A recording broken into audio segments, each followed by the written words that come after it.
That was crazy cash. Crazy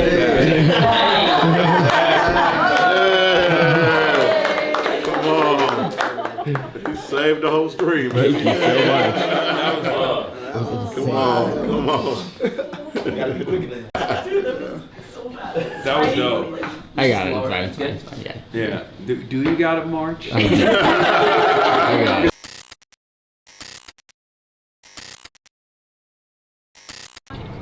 We're still going to go meet up with the candidates. Okay, I'm flipping it. All right, we're live. I'm back. Hello, welcome. Currently on our way to an undisclosed location where I will be interviewing the 3 candidates that participated in the protest today after the rally that we were supposed to do together got canceled. And yeah, the fundraiser link is still up if you guys want to go and donate, if you're frustrated with what some of these powerful institutions have done as far as trying to stop the momentum of these progressive insurgent candidates. There's a link that you can donate to all 3 on. But yeah, the rally was, from what I understand, very well attended, so that's good in spite of everything. And I'm going to be going over there right now.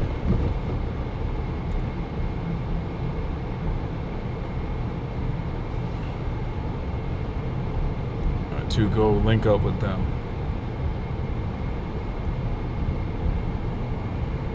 Yes, I'm in Colorado. I'm in Denver, Colorado.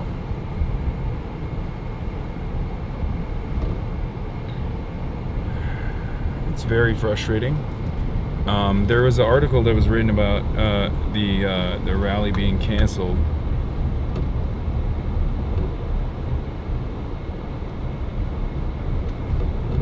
On the Denverite, I believe.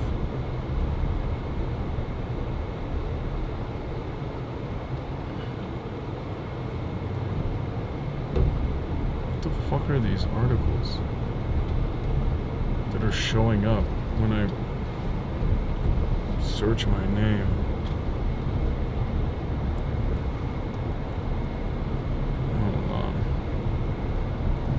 Yeah, Denverite wrote an article about it. Hasan Piker and Milot Quiros rally moved at last minute after Ogden cancellation. Milot Quiros' earlier interview with Piker drew over 400,000 views and criticism from a prominent Jewish group.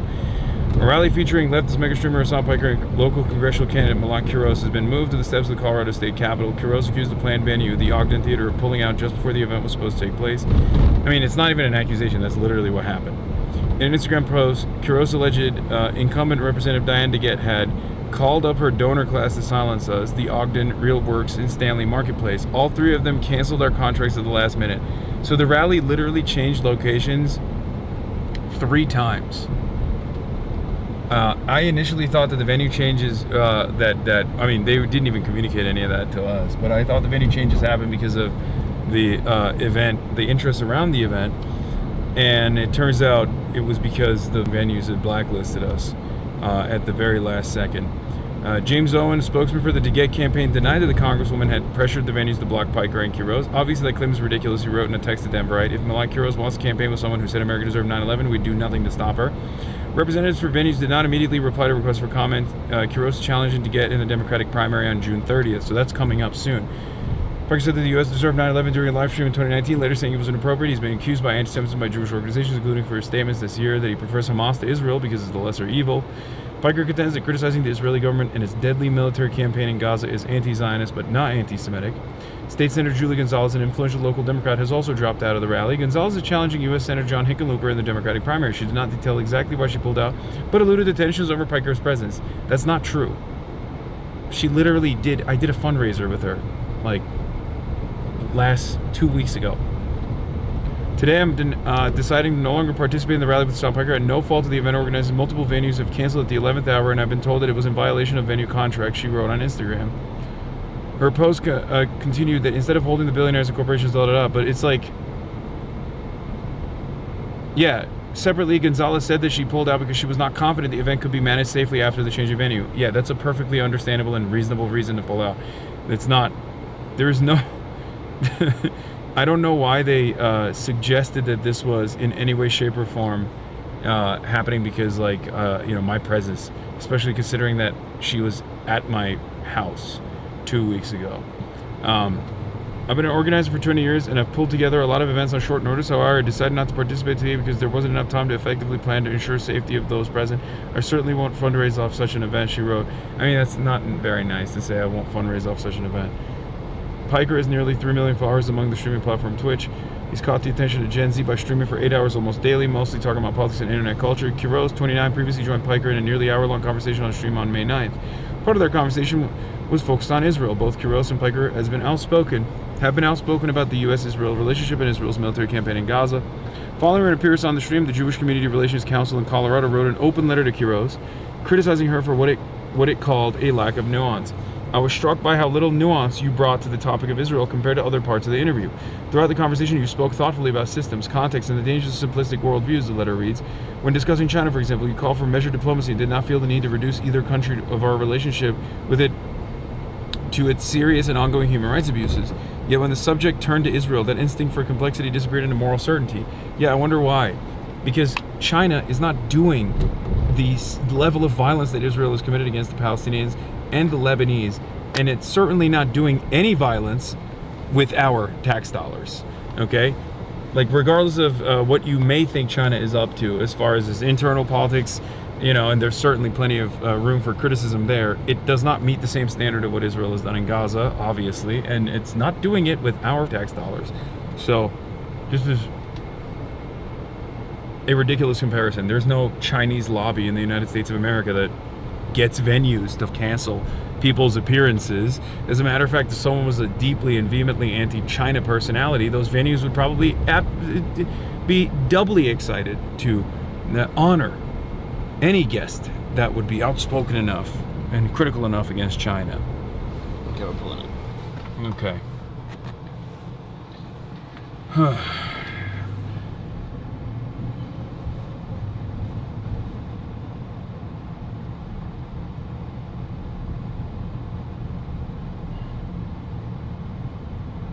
Anyway, it's ridiculous. I hate this shit. That's right. Thank you. Thank you, sir.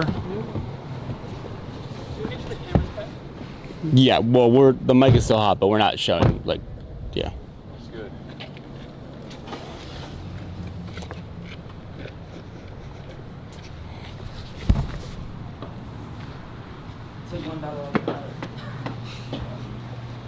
Alright, we can show it from here on out, right? Yes, you're good. Okay. Alright, we're good here. And they're on their way back? Yes, they are. Okay, You alright. can just post up here. Do you want a drink or anything? I mean, what's the ETA? 10 minutes. Oh, okay. So the rally ended? The rally ended. It was a good turnout. It was like 600 people. 600 people? Yeah. By the way, hi, I'm Deep. Welcome Yeah. to my abode. Yeah. Nice to meet you. This is Donovan and Archie. What's up, guys? I'm March. Nice to meet you. What's happening? Yeah, they're on their way. We just wanted to make sure we got it. Chad was saying it's 6,000 people, but they were exaggerating. There was like 600 probably, 700 people. We had about, is it rolling? Yeah. Yeah, Here, we're I can live. tell you the shenanigans that we went into there. Yeah, so I didn't realize that there was, like, the venue had been canceled until I was live. I found out in real time. So what happened is, can you hear me? Yeah, they can hear you. Okay, so what happened is, my name's Deep. I am the organizer for DSA. I'm the co-chair of the working group and an advisor on our campaign. So we, as DSA and the campaign, have been trying to plan this for 2 or 3 weeks. Yeah. We've planned political events before. Donovan here is like a professional event planner. He's planned hundreds of events. We threw like a huge conference here too, so we were really used to this. We book a venue, we do the walkthroughs, we talk to them, we do the down payment, and we're like, hey, it's Hasan Piker, it's for Mail Out Heroes, Julie Gonzalez is going to be there, and all these other folks, right? We have these signs, Yeah. all that. We're ready to go.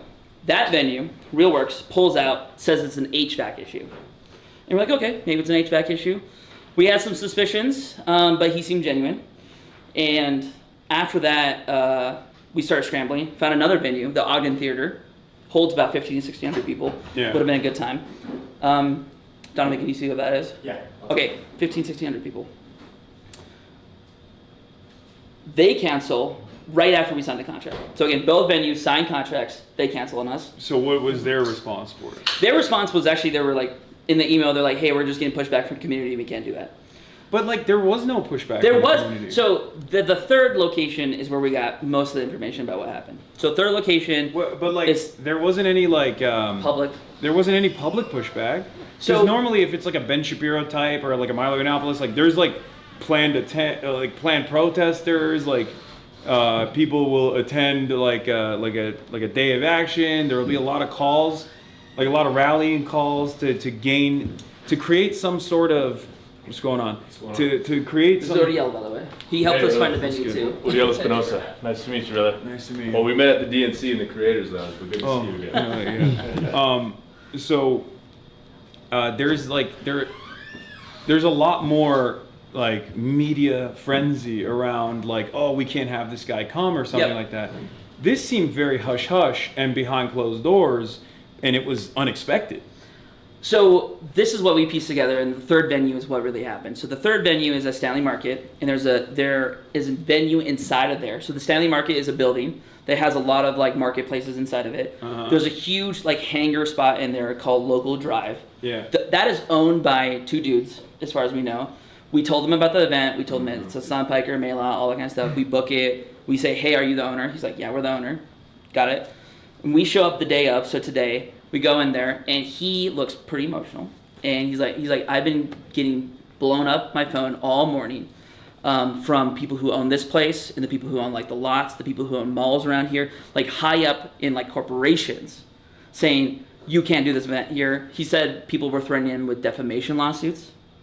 Defamation lawsuits. Defamation lawsuits. And then me and my wife are attorneys, and we're like, that's not how this defamation would work at all. That's not how this would work.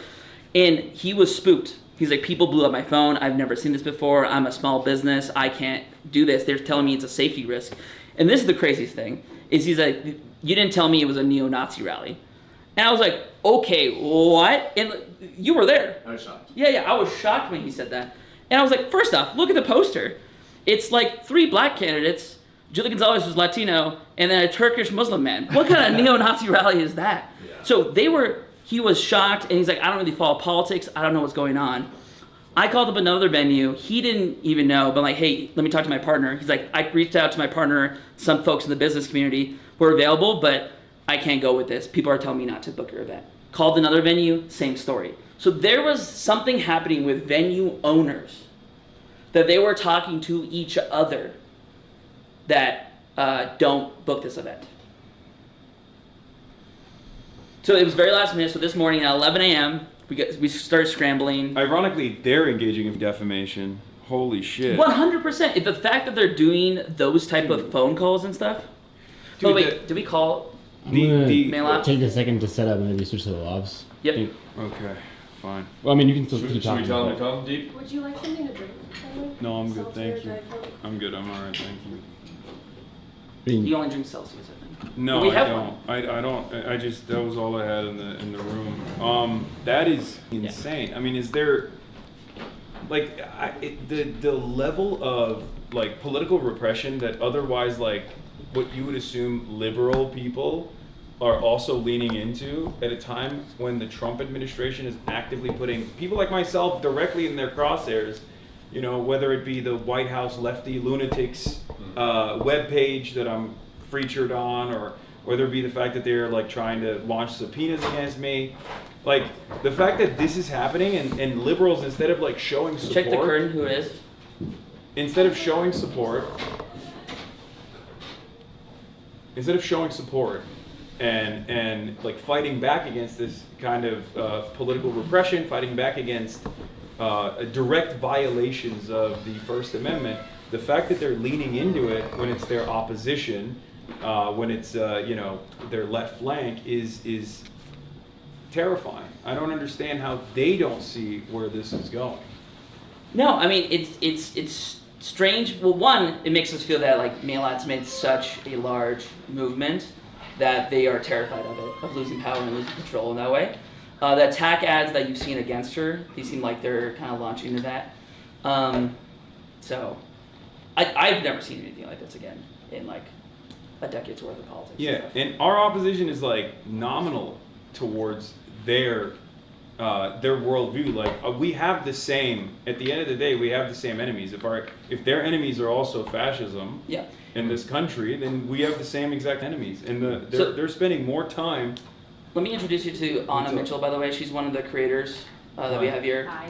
Hi, nice to meet you. Welcome. Sorry, Denver. But Anna and I were talking about this earlier, that like Denver is such a big progressive city, and we've never seen, again, this type of cancellation. No, you found out. This is literally because this is Israel related. I mean, it's the same as like 100%. I've gone to the UK many times until this last time when a bunch of pro-Israel organizations made a big fuss about me going to the UK, and then the British government banned my travel.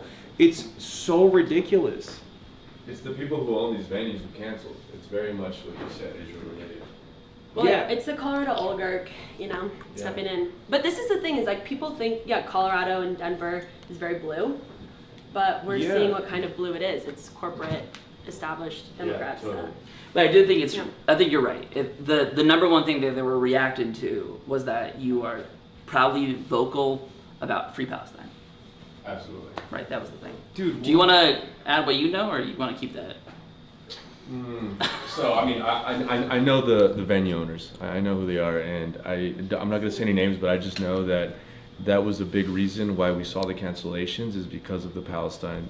You're very vocal on Free Palestine, which we should be in this day and age, and it was one of those things that they didn't want this to be in their property. This opportunity. What we saw today, we saw 500 people at the Capitol. Within a couple of hours, we saw this people power, and I don't think wanted to sponsor that, and they're willing to breach every single contract to do that. So this is the craziest thing about the breach. There's signed contracts that don't have any provisions really to cancel like this. So these people knew, like, oh, we're gonna have to pay them the money, maybe a couple tens of thousands of dollars, but for them it's a drop in the bucket. So like you can only enforce these contracts at that level, right? And for them that's like not even a speeding fine. It's not even like a paper cut to them, right? Because they're worth so much money. They'd rather burn like tens of thousands of dollars than allow people at their venues to speak out against Israel's actions. Yes. Yes. Yeah. So. Dude, if there's no pushback against this, like Diane DeGette was, what's up guys? Diane DeGette was asked by the Denverite if she actually applied pressure to these venues, and her spokesperson said, that's laughable, we would never do that. We would love for Melat to actually do an event with a guy who said America deserved 9/11. Now what's interesting is they didn't have any sort of forceful response to a clear-cut violation of like a breach of contract at the behest of whatever kind of political expression that they didn't actually like. And if you're a Democrat, that should be your primary focus, right? The fact that these local establishments are deciding to allow certain kinds of speech in their venues, especially when it's not like disruptive, especially when it's the overwhelming majority's perspective. Because like Denver, whatever kind of blue the industry here might look like, the people of Denver, Colorado are obviously very much in support of a free Palestine, very much against Israel's. So like what I'm saying is not unique. What I'm saying is not marginal. Their position is marginal. So I don't know. It's somewhat discouraging, I'll be honest. Yeah, no. Again, never seen anything, but the rally went great. So I mean, we still had like 600 plus people turn out for that. I think we should be optimistic about that, because in 2 hours, you all were able to turn a complete L into a win. Yeah. Right? 600 people showing up to a rally like that shows that there's an opportunity here. Yeah, so that's the thing. Okay, so we have some other folks here while we wait for the candidates who are on their way. They have a huge picture line. They just sent me one. So Yeah, tons of people. yeah, everyone's lining up to take photos of them. So this is Katie. Have you met? Hi, nice Hi. to meet you. Nice to meet you. You want to sit here? Well, Oh, if sure. you want to be on camera. That's okay. I don't need to be on camera. Oh, okay. And then, Rachel. She's peeing. Also, Hasan, I feel like Cassie's here too. we should have went to the gym. I saw your shot with Abdul. With Abdul, Yeah, they put it so- on- they put it on Fox News today. We do have a gym downstairs. Yeah. I don't know if you have 225. I don't know if you have 225 available for us downstairs. No, I can't. I am so tired. I've been traveling nonstop. This was like the last leg of my very long time away from home. Hey, what's up? Nice to meet you. Where were you? I was in New York. I just got in this morning, early.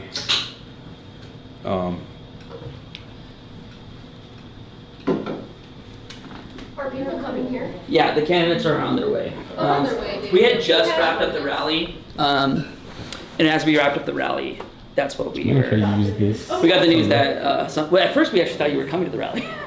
Yeah. So we had a bunch of security. We had 13 Yeah, we did. security guards there, We did. ready to go. We're like, just in case. But I I don't actually think there was a security threat. I mean, like looking around the crowd, there was the world's smallest counter protest. no, that's not. That That's was- not the counter protest. This is Rachel Cohen. Hi. Hey, Nice to meet you. nice to meet you. Sorry, I just What walked does your in. shirt say? Rachel's in a. Dick Cheney died on the day Zoran Johnny was elected mayor of New York City.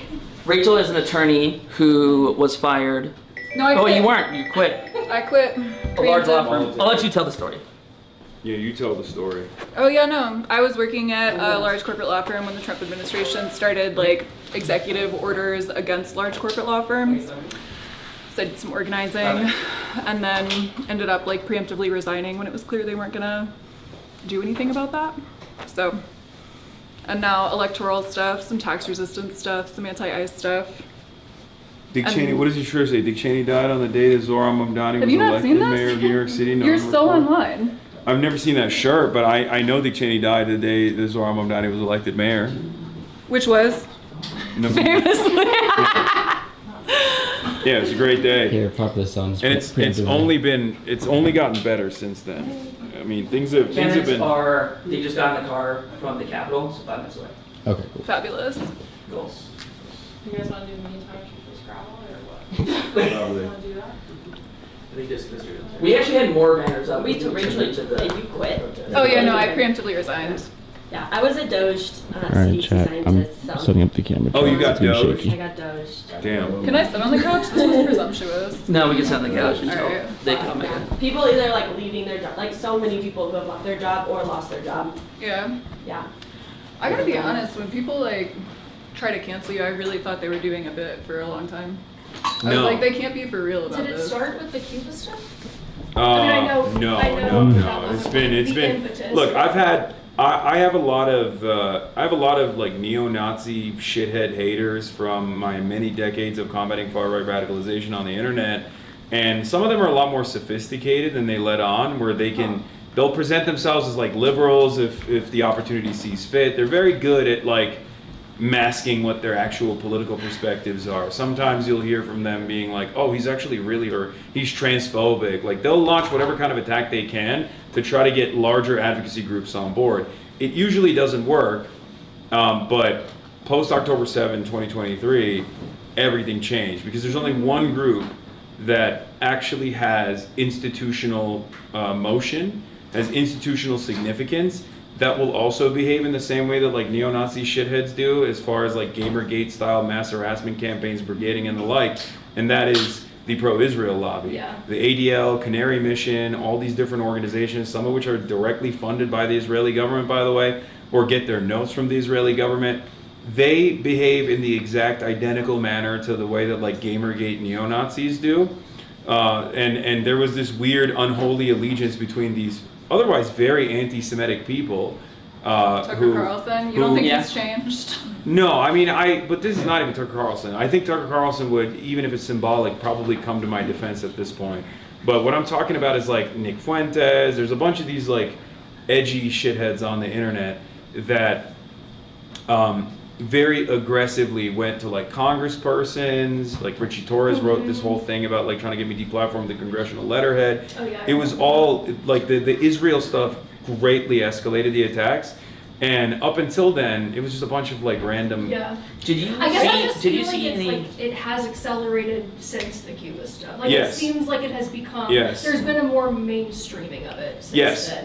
the first big thing that took place was with Abdul al-Sayed. When I did the rally with yeah. Abdul, numerous other Israel, like Oh, yeah, pro-Israeli didn't there, like, Democrats. Wall Street Journal op-ed place? Yeah, so they wrote a Wall Street Journal op-ed. There was a lot of like pro-Israel Democrats that Yeah. came out and like the very same people that actually backed Andrew Cuomo pretty aggressively, then did the exact same line of attack that Andrew Cuomo tried and failed to do against Zoran by being like, you have to condemn Hasan. Why are you connecting with him? He's a bad guy. And it backfired. It backfired spectacularly. He's up in the polls. He's gonna win. He went from third place and not getting enough media recognition at all, even though he's a total stud, to first place. And polls literally, like pollsters directly pointed to my involvement in the campaign as to why he got this big boost. Because he did not stand down from that at all. And it boosted his credibility as like a progressive. It boosted his credibility as being in favor of, pro-Palestine movement. And his main opponent that was also trying to lean into the progressive lane was Mallory McMorrow. Haley Stevens obviously is AIPAC lobby funded. Yep. But Mallory McMorrow also compared me to Nick Fuentes and did all this, and then her support hemorrhaged, it cratered. Yeah. So she gutted her chances and is now in third place. But it didn't stop. And since then, it's not just like the right wing and the far right, because Fox News loves when Democrats shit on other Democrats that are to the left of them, and they make a big fuss about it. They'll bring all these like right-wing consultants on to be like, I worked on Democratic Party candidacies, and like as a Democratic Party consultant, I think like the left is the real danger in this country and not Donald Trump, shit like that. So they did a lot of that, and it's just been piling on top of it. So it's like every single instance of manufactured outrage and controversy gives more credibility to the next wave of attacks. Well, I also feel like they're mad that they told you to do electoral stuff and then you did it really effectively in like primaries and shit. Yeah, and they were like, not like that. No, exactly. Yeah. Hey. They were like, we wanted to be. I'm good. How are you? So good. So good to see So, you. baby, What's good? What's how you doing, baby? Good. So I just wanted to make sure you meet Yara. She's a Hi. DSA member at Fort Collins, nice to meet you. State Assembly member. All right. And then I'm where's gonna- Bailey? I'm all right. How about yourself? You guys did a banger rally, I heard. Yes! It was amazing. Can you say hi to my friend Haley real quick? You changed their whole perspective. Hi, and they Haley. just texted me. All right. I'm gonna. While you guys, you guys can introduce yourself stuff. I don't think we should do mics, right? Because we have. Just a shotgun. Yeah, let's do shotgun. I'm gonna go use the restroom real quick. Okay. So you guys, it's live though, so you can hear. Okay, hey everybody! What up, though? We here for the one and only today. Stop it. We are together as a Justice Democrat slate. We just came off an incredible rally. How was that? It was incredible is the word. Over 1,000 folks showed up after they tried to stop the rally from happening at all by canceling not one, not two, but 3 venues. Yep. And so then Malat and her amazing team was like, let's go to the venue we pay for. Exactly. The Capitol. Yeah. That's true. It was amazing. Listen, so much love in the room, in the atmosphere, and I'm just so excited to be a part of it.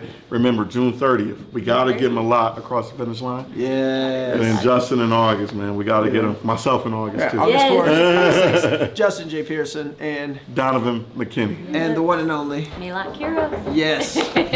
Thank y'all so much for Thank being you. amazing supporters of this whole thing. But it was incredible to see that many people Yeah. show up after what was it, 4 hours? It was 4 hours. And Yeah. 4 hours hours. notice. Yeah. Like from this morning to now. Yeah. They were in full force. Yeah, they were rocking. Standing behind the stage, all of them in front of it. Like that was so powerful. Because what you're not going to tell people is that you can't you can't meet, you can't like talk about issues that you care about, you can't organize as people. But that's really what they want to do, though. That's what they're like, trying ultimately, to do. it's all about like how do you silence people once you, because you're running against a Democrat, right? But once you run up against the Democratic establishment, once you run up against the people with the money, people with the perceived power, that's once they start acting all That's kinds when they of start ways. freaking out. They start One of the freaking attack out. ads we got is like, at the end it goes, Nayland wants to divide Democrats. It's a primary. What are you talking about? Like, this is the time to like talk about our differences and to talk about like what kind of leadership we want to see in our party going forward. And we don't got it right now. We don't. And what we talk about a lot is the Medicare for all. We're pushing the end of genocide in Palestine. These are things a lot of people who are the corporate Democrats don't want to talk about. They're more skewed. Getting big money, corporate out of exactly. Come on. Itself. We getting out of it. Big money out of politics itself. Those are things people We got a want to lot talk of about. ops. Marsh, you want A lot to of I ops. know. He said, I know. And they're piling on every single day, unfortunately. But when I first started at the Young Turks, I used to write for the Huffington Post, and I wrote about the Turkish coup d'état in 2017. And the Turkish government notoriously is not very fond of free expression. They're not exactly fond of journalists in general, right? There's an entire prison dedicated to political dissidents in this country that I grew up in. And I never in a million years would have ever thought that leaving Turkey, coming to the United States of America, getting basically banned from going back to the country that I grew up in, that my whole family lives in. I never thought that I would see like similar levels of political repression starting here in the United States in the exact same way that it started in Turkey. They first went after, Erdogan famously first went after cartoonists for depicting him in a negative way, and then that expanded into, that permission structure kept expanding and expanding and expanding into the establishment of prisons specifically dedicated to political dissidents and journalists, and now he jails his opposition all the time. And as someone who watched that unfold in Turkey, I was always very, I was always very proud of at least some of the more redeemable aspects of America, and one of them is obviously the importance placed upon protecting due process, which we've of course violated time and time again against political enemies that we consider to be terrorists, in a violation of habeas corpus, where we torture them in Guantanamo Bay. But for the most part, there's supposed to be this due process, there's supposed to be protection of the First Amendment, which the American government has also violated time and time again when it comes to black revolutionaries, and all the way to like assassinations and subversion of different sorts. But even then, in 2024, I just did not expect us to get to a place where private venues are talking to one another and getting big business leaders in a place like Denver, Colorado, that I thought was like fairly liberal, that I was very excited to come to have this level of coordination and suppression of political speech that they find unfavorable, when that political speech is actually the not only the moral center of this country, but also the overwhelming majority's perspective as well when it comes to Israel is shameful. But I'm glad you guys had a good event regardless, and people showed up. It's a testament to how powerful this movement is. It's a testament to how much support your candidacy certainly has, that people in a last-minute switch-up still came by the hundreds to the steps of the Capitol. But yeah, I'm very excited. Hopefully, we have a fundraising link for all of you guys right now that's on the chat. So if you're pissed off about what the establishment Democrats on the far right are doing in this country, to not only my rights, but your rights as well, and this is obviously a violation of all of your rights as well, inevitably, then donate to have some real fighters that will do everything they can to ensure that this doesn't happen. Because I want to start out by talking about your opposition, your major opposition, Diane DeGette. So she's cookie cutter, somewhat progressive candidate, and we've seen some of those in the races that I'm working on right now, like Claire Valdez in New York is running against Reynoso, who's like presenting himself as a progressive force, but still very malleable, still very corporate aligned. Traveled to Israel in 2014 on an AIPAC sponsored trip.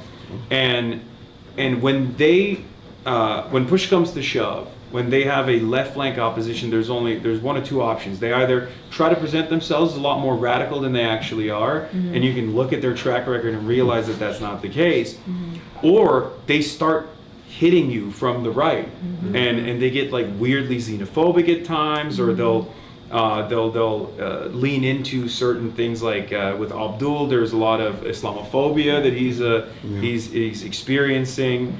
And I want to hear from your personal experiences if you've seen some of this with your individual races as well. But one thing I wanted to bring up with Diane DeGette is that Denverite wrote an article about how the last second venue changes took place in an effort to stop this from happening.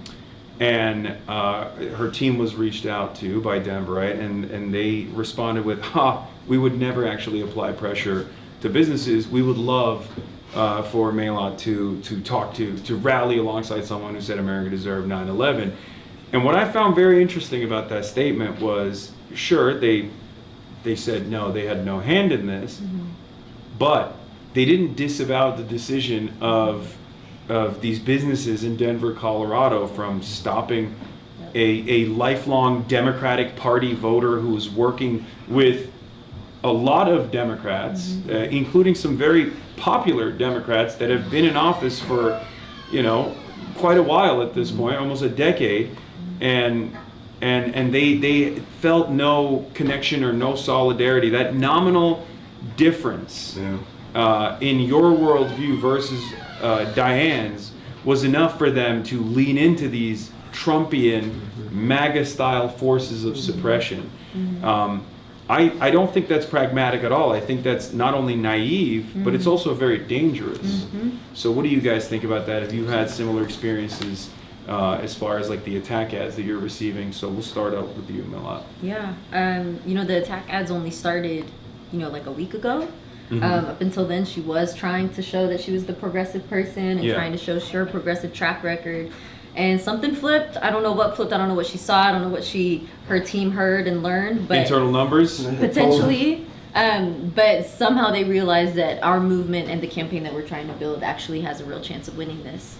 And that's immediately when we started seeing, an anonymous super PAC came in, spending $350K, that they don't got to disclose their donors until after the election, starting to say some really ridiculous things, very like, she's not from Denver, I'm an immigrant, very xenophobic. She was talking about crazy.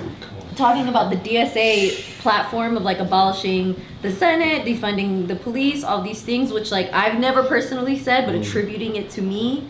And then of course just the other day, and she did this one with her own campaign on the hard side, pulled this blog article, this ridiculously racist and horrifically dangerous blog article that said that I was rationalizing the killing of Jewish people, and she put that on her hard side. And so for me, I think, it just like you were saying, it's naive, because at the end of the day, you can't cosplay as progressive this whole time and then start taking all these like Trumpian attacks against the challenger that you have. And I've had a lot of people reach out to our campaign that are moderate voters or people that were planning on supporting DeGette, despite what they were seeing, and then they saw those ads and they were like this is just gross. It's just objectively gross, this kind of behavior.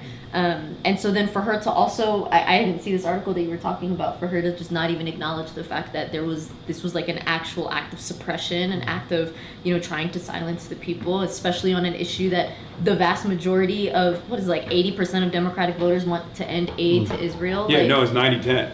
It's more than that. It's 90% of Democrats want to end aid to Israel, only 10% want to continue aid to Israel, and yet when you say it out loud, I guess business owners or Democratic Party politicians behave as though it's not 90-10, but it's 10-90 almost, and it's unbelievable. But that's precisely what we're trying to change. We're trying to make politics more responsive to the needs of the masses, and I do see a direct through line between how willing politicians are to abide by their own moral convictions on this issue, or at this point, at the very least, lean into mass support.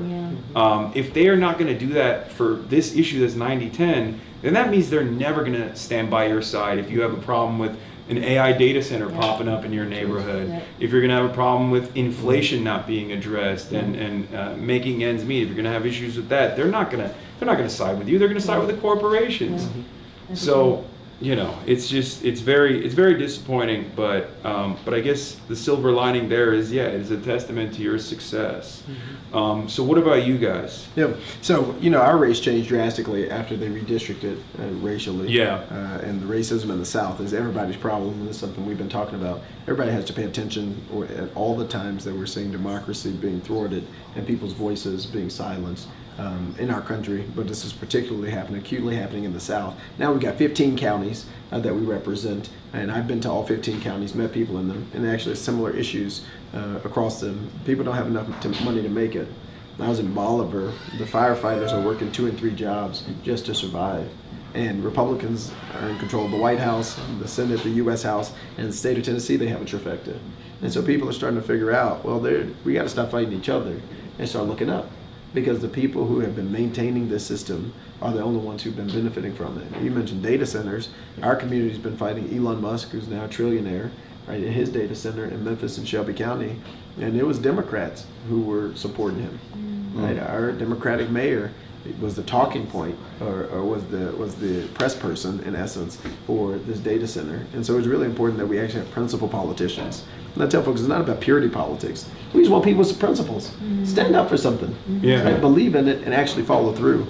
And so in our race, that's what we're advocating for, from wages to ending these senseless wars, to making sure we're fighting for health care for everybody. Those are the things that matter to our constituents, and those are the things we have to keep fighting for, and not allow somebody with some money who donates, or these corporate PACs, which a lot of other bought and paid for politicians are receiving, to silence us. But you're also up against an establishment who is literally the definition of, I will take money from everybody. Yeah. The goofiest politician. Hasan, I don't know if you heard about my opponent, Sheree Tanadar. So he's the current congressman in Michigan's 13th congressional district, and me and him are in a head-to-head race. So we have a great shot of overtaking him, but he has a bunch of wealth and money.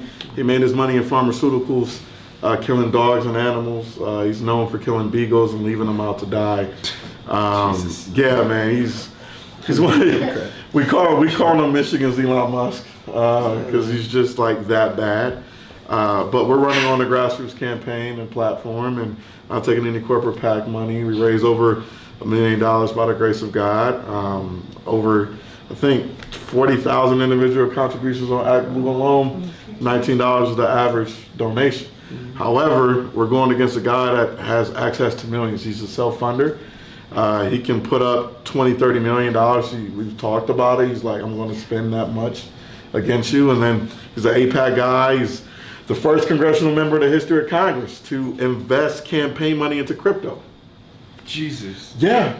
And got a $200 fine because he failed to disclose it as he was on committee voting to enrich him and Trump. So that part is so crazy to me, that like your failure to disclose gives you not even I can't even call it a slap on the wrist at that point. I know. It's just insane. Like, I think they did that to Trump recently too, if I'm not mistaken, because he had like $750 million worth of investments he did not disclose, like stock market investments he did not disclose in time, and it's like, that you should go to prison. Yeah, you should. Like, we would go to prison. Yeah, exactly. It's just, what do you mean $200? Yeah, that's insane. It's unbelievable. But yeah, so you worked at SEIU. Yes. And so you come from that union background, and you do specifically like health initiatives, right? Yeah. Healthcare related initiatives. What's your opponent's perspective on Medicare for all? He doesn't like it. That's a shocker. Because he takes a lot of corporate money, That's so a lot of that's insurance money, surprised. but he's terrible on all the issues. Not only he's APAC, but he's a corporatist. And this is the 5th poorest congressional district in the nation. Yeah. Michigan's 13th district. And so, like, we need somebody that's working class, that's going to represent the values of the district and put the people first. That's why every single one of us on this couch alongside you, Hasan, is ready for movement. It's time. People are tired of the games. They're tired of the promises. They're tired of the rhetoric. They just want some elected officials that are going to do the right thing. Yeah. And I'll say this, Hasan, and I'll pass the mic, but like, to be honest, we need people with courage. And I say this all the time when I get a chance to speak to people. Courage doesn't mean the absence of being afraid. Courage means even when you are afraid, you still do the right thing on behalf of the people you represent. And that's why you need to follow the money. And every last one of us is running grassroots campaigns. Yes. We need your help. Your listeners to tuning in, we need your help. Please come out, volunteer, share your talent with the campaign, and donate. Please, we need your help. So, a question I have for you is, for your district, is there, I've seen in a lot of these districts where these insurgent candidacies are running against the establishment Democrats, who have basically calcified in their seats and in their positions. They've grown super comfortable just taking in corporate money, and it's also obviously very easy for them. They make it like, the lobbyists make it super easy. You sit there, lobbyist comes in, they're like, you don't even need to write this bill, you don't even need to read it, we wrote it for you. Just introduce it. Yeah, and you just introduce it, and then you look good, like you're doing something, right? Even though the thing you're doing is actually hurting your constituents. It looks great on your performance, and your re-election chances are all but set at that point, because they're going to give you money to make sure that your ass stays in that seat. Now, on top of that, there's also a political machine that obviously draws turnout, a political machine that's like very successful, or had been very successful in the past at thwarting these sorts of insurgencies. Do you have a similar problem that you're running into as well in your district? Yeah, like so it's funny because my opponent is well disliked within the district. He's also well disliked in the halls of DC. He's one of the most ineffective elected officials we have on the Democratic side. So we've gotten some of the establishment support too, but we're building the biggest coalition in the country. From like labor unions to faith leaders to even elected officials, they're all supporting us, community members, small grassroots organizations, because they're ready for somebody that's going to show up. Now, I'll tell you this, my member of Congress spends, on average, a member of Congress spends about 5% of their office budget on promotional materials, promoting themselves. Usually you spend it on day-to-day operations like staff, the office, things to running. He spends about a little over 55% of his office allotment on promotional materials. So it's called franking. So he'll send out the big billboards, the big ass mailers, like the text messages all about himself, the TV ads. And so that money, I told you, the 5th Poorest Congressional District, he doesn't have the staff capacity to pick up the phone and help these people with the caseload and the casework necessary. So his constituent services is dog shit. Yes. And so, but people know his name. Okay. So our problem is not enough people know who we are. There's some who do, but we have to get the word out. And once they know who we are, they switch to us, because we're in a head-to-head.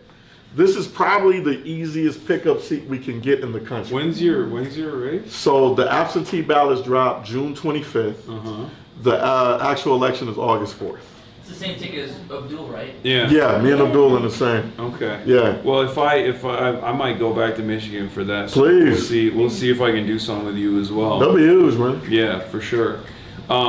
Then you'll definitely get a lot of money. So that's not. Book the venues a month ahead of time. Yeah. No. Make Well, those contracts in my ironclad. experience, as far as like where we've seen success without like much impediment is usually college campuses. That's Because of that free speech aspect. yeah. If you get like and you in that situation, it's definitely no disrespect to SJP. I love them, but SJP not a very favorable organization on college campuses. But if you get like a dean or a teacher that is willing to, bring you on the campus, or a student organization that's like large enough, then that's, in my experience, that's where I've seen no restrictions whatsoever.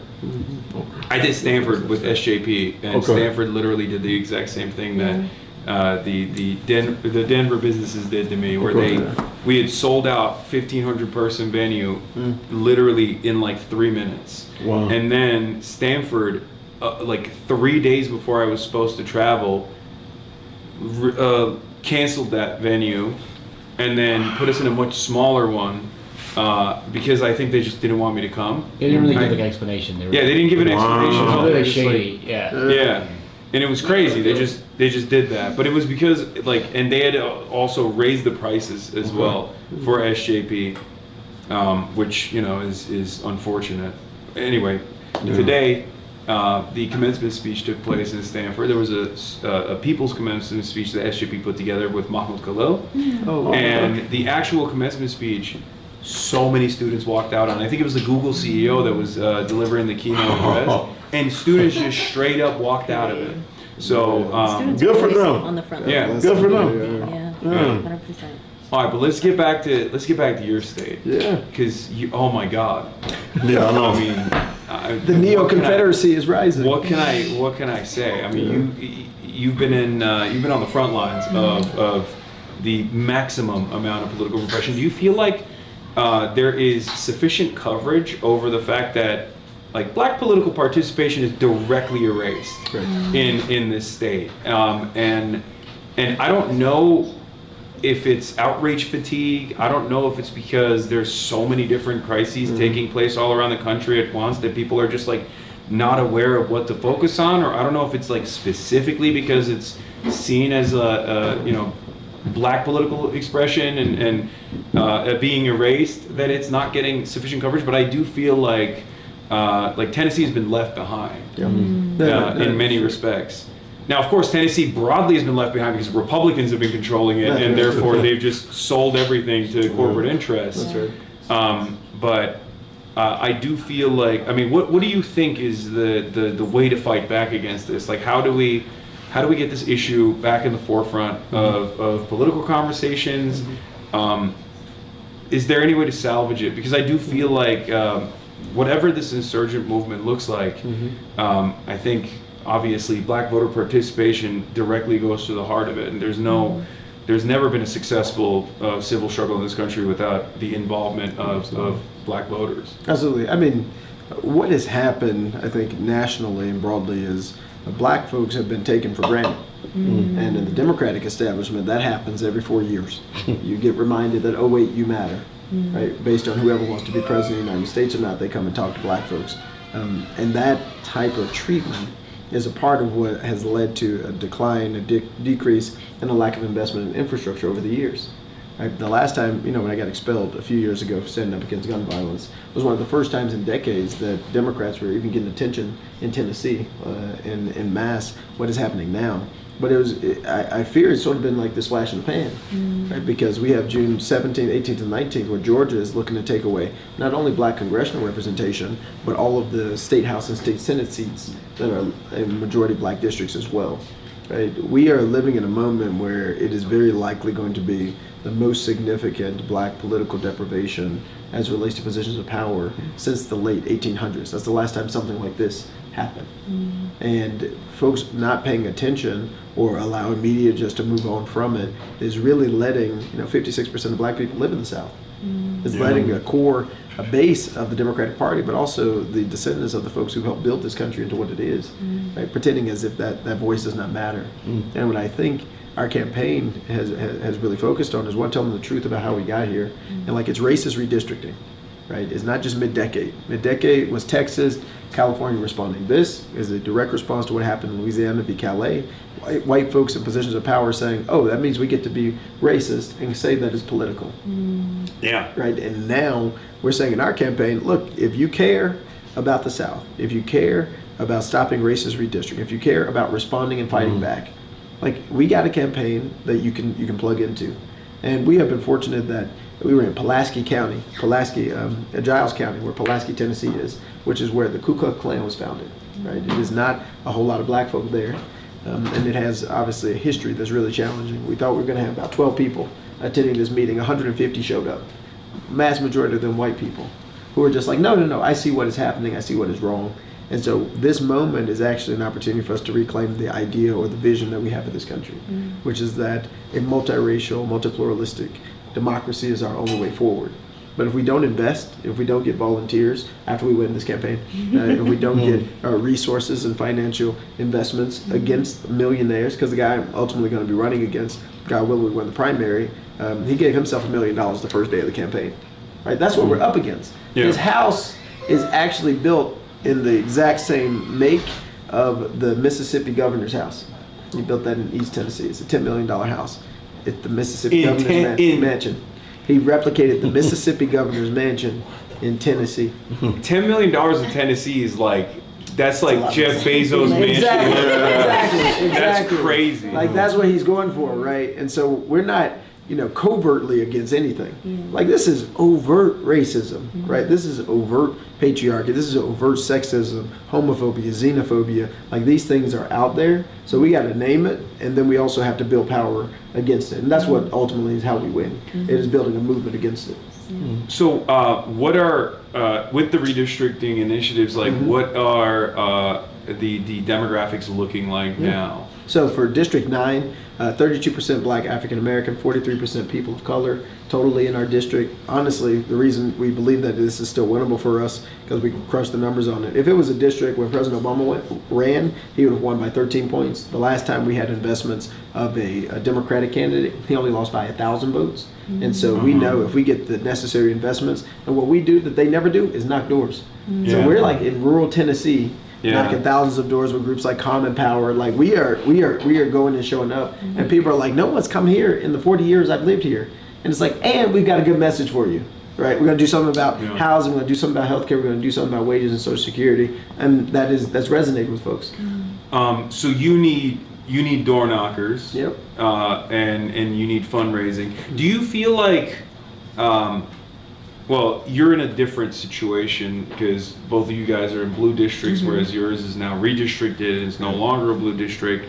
Like, do you feel like there is, even when it was a blue district, like, do you feel like the situation in Tennessee is that like the Democratic Party's just kind of left it behind a little bit? Because I get the sense that even like the infrastructure that used to exist in the South has been cast aside. I don't even know where the funds are going, but I do think that the Democratic Party's machine doesn't even look at the South anymore. That's right. I mean, one of the things we're working on right now, we've talked to the DCCC a couple times, was just like, you have to invest in our district. Yeah. Right? Like we were the first district that was taken away as a part of racist redistricting.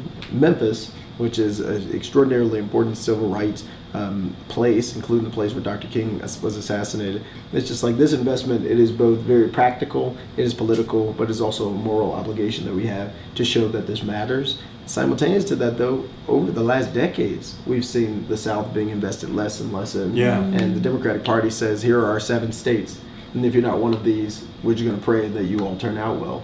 And that being president-centric campaigning is actually part of what's gotten us here. And the time period you're probably alluding to is like Howard Dean's 50-state strategy, right? Which was we're going to compete everywhere, in every county. Right, that type of mindset actually does require resources. And when you see a presidential campaign and spend $1 billion, $1.5 billion, and I think about how much a governor's race in our state costs maybe 10, in Mississippi costs maybe 5. Some of these state house races cost $25,000. We should have so much more power. We should have so much more power. And it's interesting that you brought up that it's like the presidential run is the primary focus.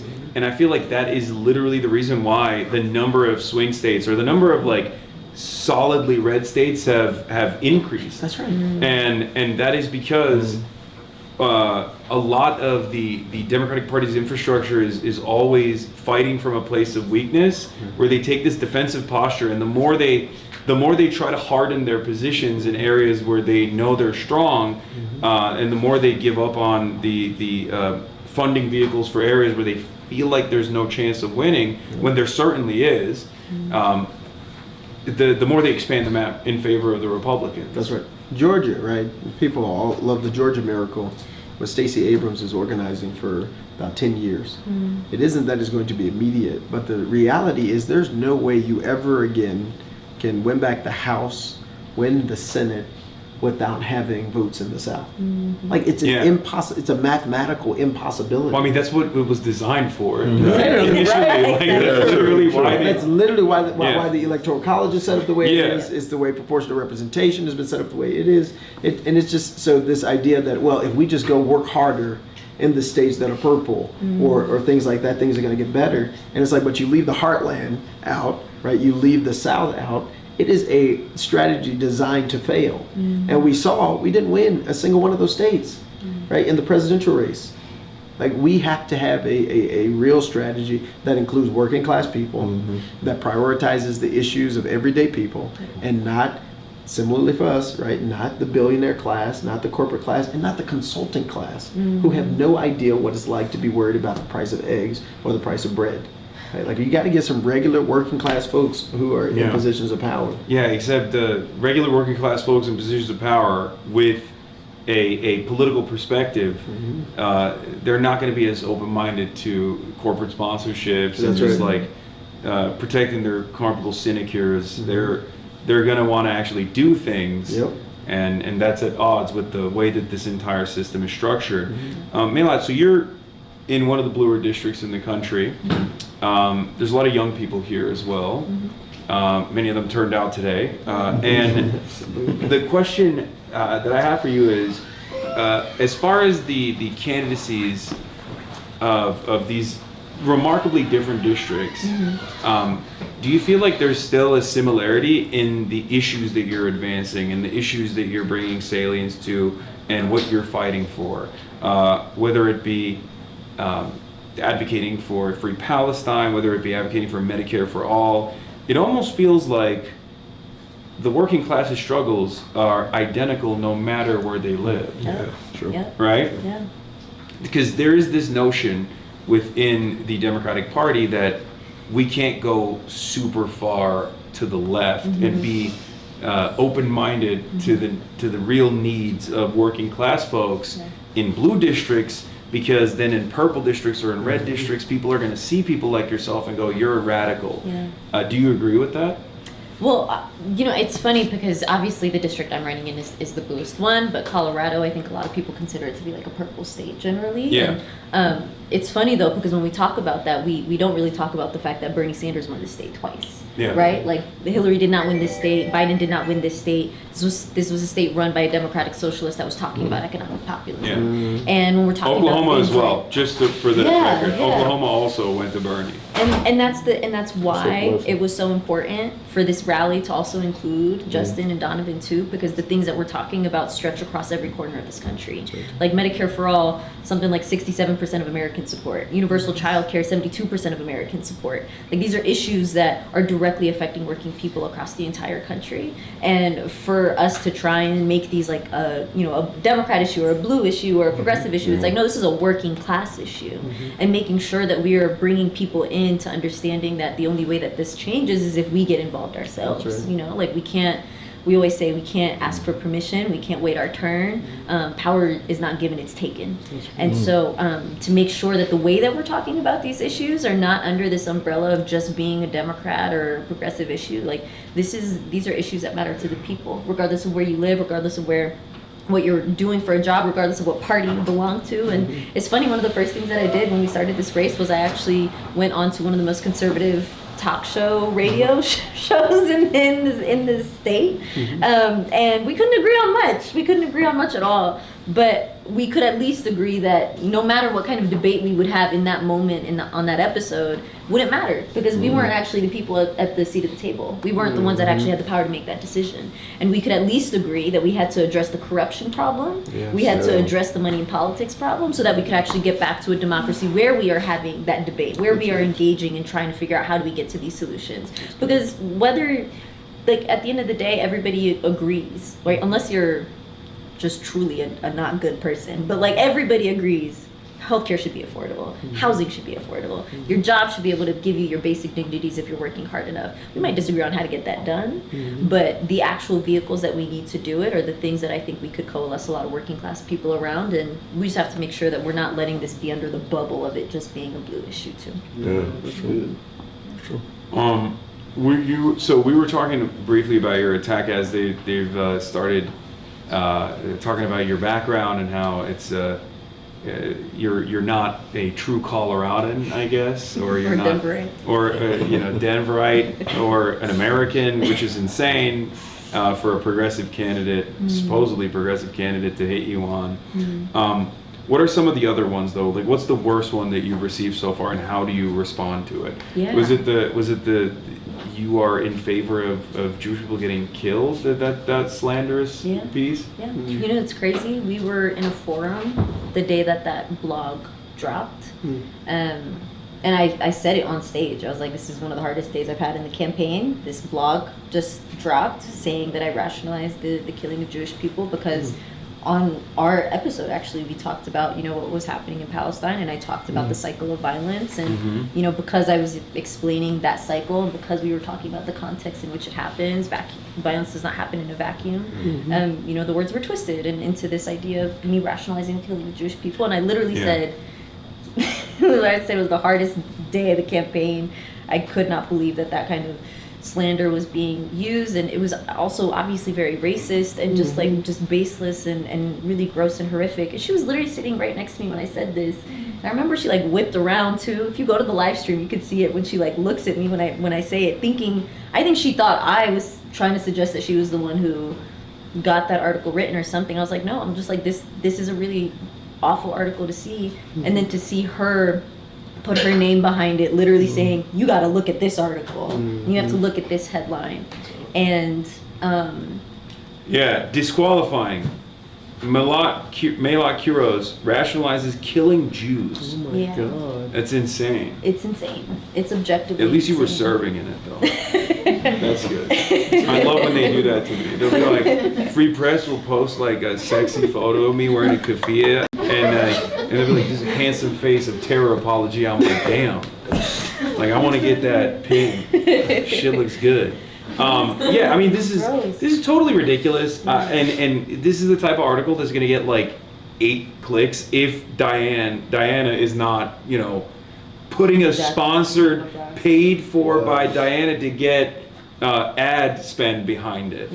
It's not even a real website. It's like a fake political It's a blog. Yeah. It's literally a blog. So And there was the other Colorado, there was a Colorado Jewish group that also criticized you after a conversation that we had, where they said that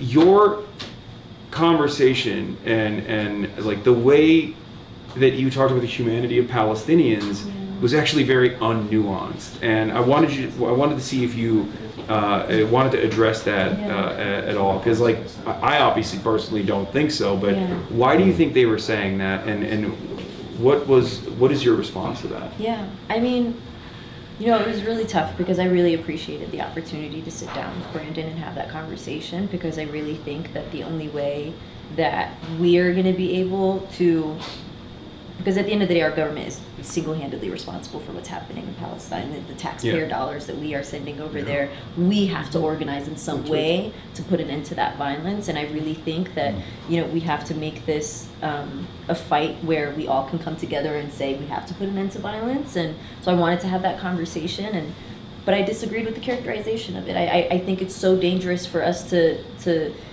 let this idea continue that when you uplift or talk about subjugation of one group, that you are advocating for the violence of another. And for me to talk about the complexities of what had happened outside of the context of October 7th, and talking about the fact that violence doesn't happen in a vacuum, and for that to be taken as me justifying what happened on October 7th, when I think the most egregious part of it is it's literally in writing, right? I've said this multiple times. I condemn violence at all junctures, but I also am not gonna ever,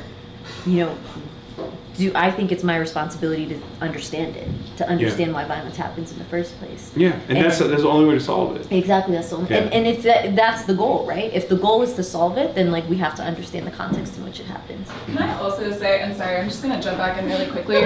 Mel got fired from her big law firm for talking about the genocide in Palestine in an incredibly measured way. I got called into a bunch of meetings at my big law firm for doing maybe saying things stronger, and they did not fire me. And people are leveraging those allegations against you because they are racist. And she can't say that, so I'm popping back in to say, like, that is racism, and Diana DeGette should be ashamed. Yeah, true. Yeah, thank you. When I say that, it doesn't hit the same. Unfortunately. Like, look, I'm gonna be honest. I'm Turkish. I grew up in Turkey my whole life, and there's no like in-group, out-group dynamic in the same way. And for the longest time, I didn't even realize why I'd get stopped at TSA all the time until like I saw someone else talk about it, and I was like, wait, that's not a normal experience. But let me tell you something, okay? I always was like, I'm white, and I am. I'm white. I look white. If my name was like Hank, most people would assume I'm just like, you know, some type of maybe Italian, right? But post October 7, I realized like, no, there's a lot of people who actually don't see it that way. There's a lot of people who are like, well, you're not fully there. You're not technically there. And yeah, it is definitely a little racist the way that like we are not saying anything that the majority doesn't agree with. And yet, for some reason, especially when it comes to even candidates like Abdul, they did this with Zoran as well. Whenever there's a candidate that is speaking out against these sorts of atrocities, and there's like anything that they can, damn. That was crazy cash. Crazy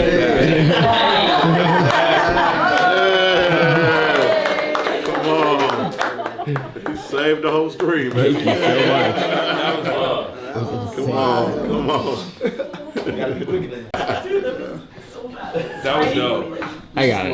It's fine. Yeah. Do you got it, March? I got it. It seemed like you didn't have it there. No, I appreciate like being able to talk about it and to comment on it and everything, and like, I don't know. Because clearly I think it goes without being said that like violence at any juncture is a horrific tragedy, and like I say the same thing for everything, and you know, I think we need to be giving each other more grace and understanding that that's our baseline. I think one example I always use is this is not a different dynamic than what many Americans, especially Black Americans, are very familiar with. Where if you talk about your own oppression, if you talk about the oppression of Black people, there will be a lot of white people who will say, "Oh, you're writing me out." I mean, what was the first thing against Black Lives Matter? The idea that, oh, this means white lives don't matter or all lives matter. These were the counters, right? You know, the counter to Black power was immediately white power, and it meant something entirely different. And I think it is not dissimilar in the same vein when you talk about the humanity of Palestinians. It's not an erasure of Jewish people at all, and I think that's actually really messed up to bring the entirety of the Jewish population into this equation as though every single Jewish person is in favor of the erasure of Palestinians and this death and destruction, when there's plenty of ample evidence to suggest that that's not the case at all. I mean, especially with the generational divide.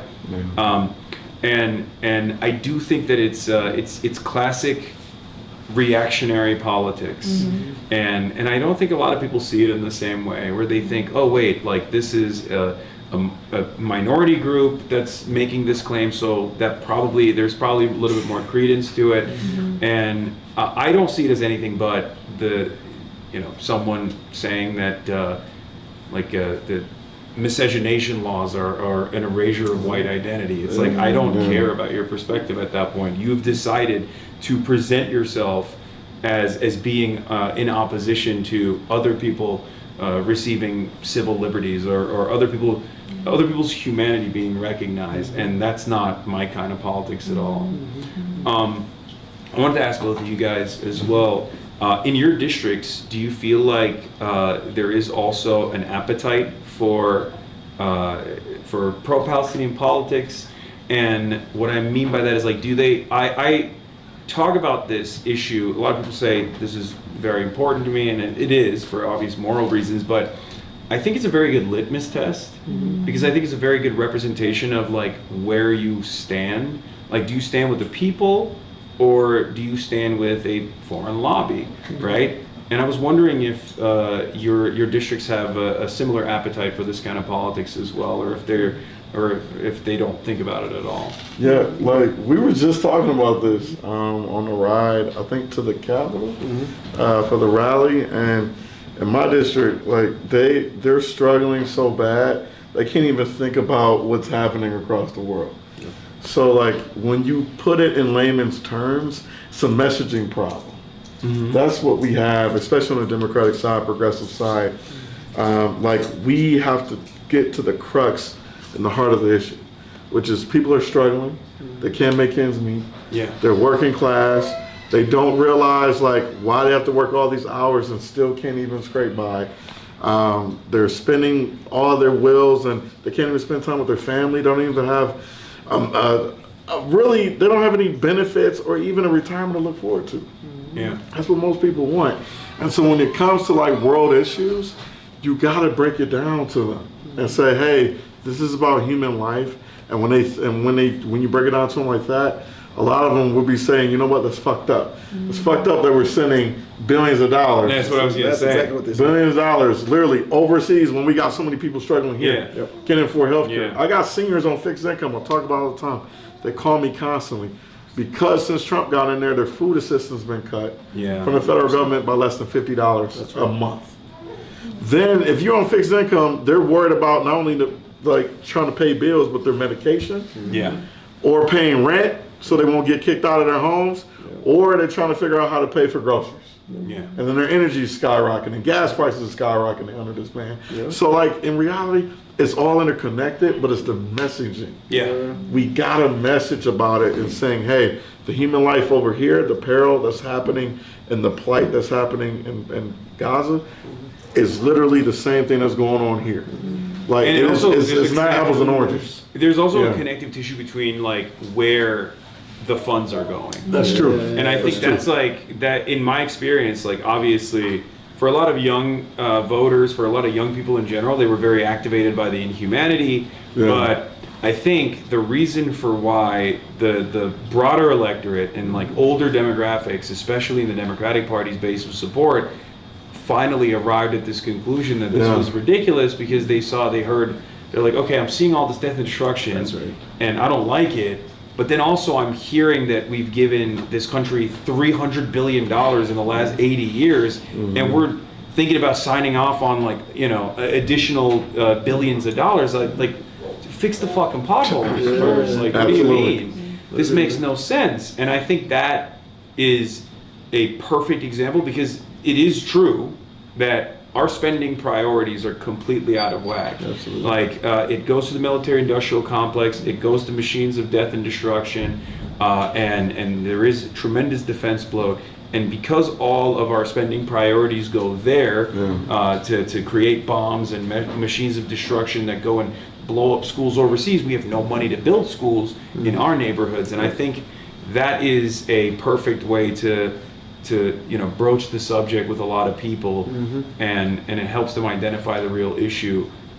So you do see a conversion of interest when you bring it up like that. Absolutely. And I think for people of good conscience and moral will, there is a really important argument that has to be made about the lack of humanity being shown to people who are in Palestine and the genocide that is happening there, which is really important, right? Because you don't want to separate the war and the war making and what we have allowed to happen to people, similar to what we were talking about with the Iran war and the people on day one who our Tomahawk missiles killed, the young girls, and the wailing of those mothers, those fathers, those siblings who will never see their loved ones again, right? Like I think that's really important for us to realize, and because folks are just looking at what's at their face, right? What's right in front of them, the literal issues that they are dealing with and struggling with, whether that be dealing with childcare that's now out of the roof, or the reality that the food pantries are losing so much food and there's not going to be enough right, for people who are on fixed incomes.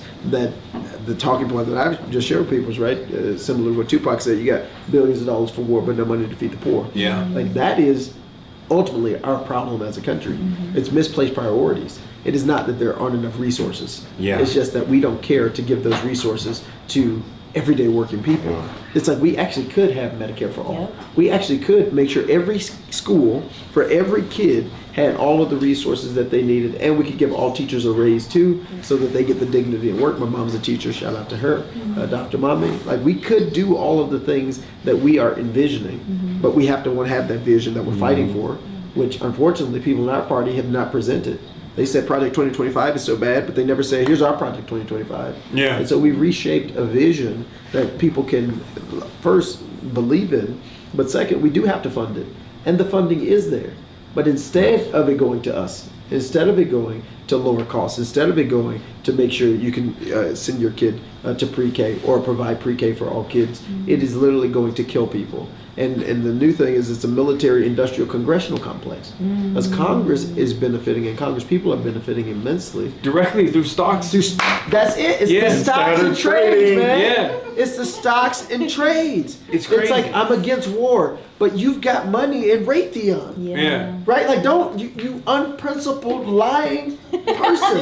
Yeah. Right? It's just like, you can't be both. Yeah. And that's what we're dealing with. They're like, this is just such a terrible thing, but I made $500,000 every time a bomb drops. Right? Like, and now the administration asking for another $500 billion.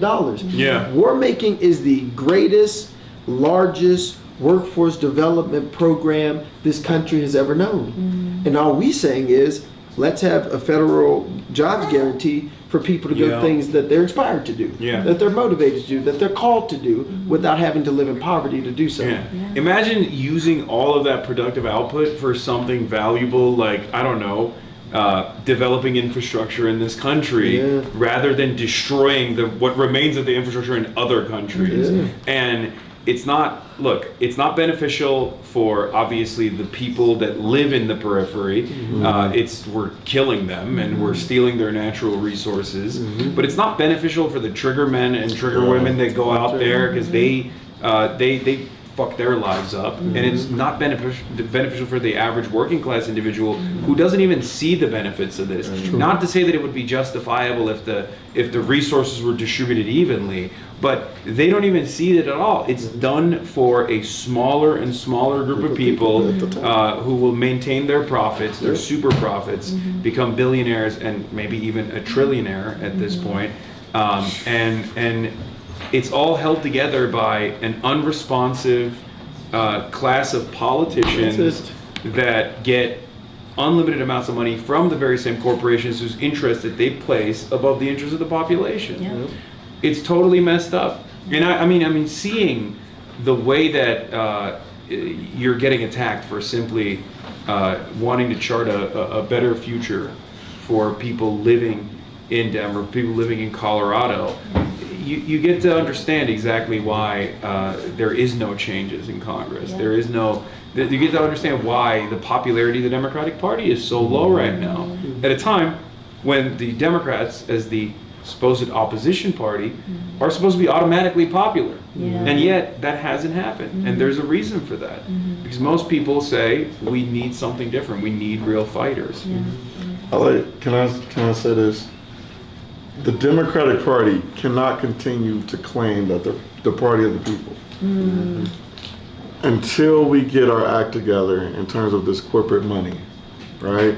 Because we are very similar. Like, I served in a Democratic trifecta in the state legislature last term. We had 1-seat majorities in both chambers, first time in 40 years, third time this happened in a century in Michigan.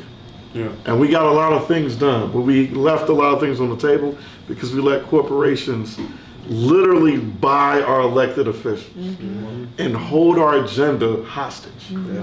And so every time we wanted to do something, like very productive on behalf of black people and everybody else in our state, here come a corporation saying, hey, waving a check. They don't gotta buy too many people, they just gotta buy just enough to slow up that agenda and it all ticks. And so this is why this matters. Our races matter because we got 435 seats in the U.S. House, 100 in the U.S. Senate. You don't need that many people to hold up the agenda, to get some concessions and fight for working class values. This is what it's all about, but it's a coalition we gotta build, not just on the outside, but the coalition on the inside of Congress. That's right. And that's why all three matters. Matters. That's why. That's why the link is. Oh man, what a day it's been. All right. Anything I missed? Anything I haven't covered that you guys want to talk about? This is where we freestyle. Can you plug Denver DSA? Oh, sure. Yeah, Denver DSA. Oh wait, no, you. Sure. Kind of been there the whole time. Look at that. Is that new? Is that new? Oh, Yeah, it's a pica. It's a pica. Yeah. I will say this. You know the hat that you guys custom made for me? Oh wait, actually, Kason designed that hat. Okay. And shipped it over in 24 hours. It's fire, first of all, and I told New York City DSA because I just did their Slate rally, and I told them like the Denver DSA came in It's great. It's a great hat. I love it. I love it. It became the swaggiest chapter out there. Yeah. Denver got swag. Yeah. For sure. Yeah. Like I was like, New York City, you got to pick up the slack. This is crazy. The mail-out merch has been flying off the shelves too. Okay, hell yeah. We're doing the Zohan thing. Like a lot of our best merch is being reserved for our volunteers. People that are knocking on doors, that are phone baking and text baking. Nice. All that stuff, yeah. What are the like? What's your opinion on where the race is at currently? Like, are you feeling? I mean, you can't say you're not feeling confident, but, but obviously, like, what are the latest polls looking like? Are there any polls out? I don't know. There's a couple polls that I've gotten texts of that maybe we'll see next week, going public. But I mean, I genuinely was just like keeping my head down, doing the work on the ground. We're gonna like make it through until June 30th. And then when those attack ads started coming out, I was like, oh, they must be scared. Like they must know something that we don't know yet about what we've been able to do. And like, I think that's the thing about grassroots movements is that like we started this over 11 months ago and literally with just me, my friend, and a dream. And it was truly like we would start in bookstores and coffee shops and bars and restaurants. We would meet in parks and we would just start having conversations with neighbors. And I think, you know, one person talks to their friend, one person talks to their mom, one person talks to their coworker. And like it takes so much time because it's grassroots to build that momentum, but at a certain point you hit that critical mass. And I think we did that recently in the last few weeks. And now we're at a point now where it really is a competition. Like there's a real fight here that she feels the need to be running to these baseless, racist, like ridiculous attacks that I think really shows that there's a chance that we can win this. I think that's gonna backfire. 100%. Because like she's the way I see it, it's like it's the Mallory McMorrow situation with Abdul, where it's like you have you've sat in a comfortable like progressive district with a progressive base of support, and all of a sudden you just start hitting these like Trump style attacks when you become like. When you get real racist, all of a sudden, your voters are gonna be like, "Wait, I thought you were progressive." Exactly. And that was a foolish decision. And I think that decision is because she could not, like when you present it as Denver, you have an opportunity to not just like vote for any Democrat, but a very specific type of Democrat that will do everything in their power to fight for you, that will do everything in their power to fight for the values you believe in, and won't actually sit idly by and maybe sign off on some progressive initiatives here and there, but is otherwise very malleable.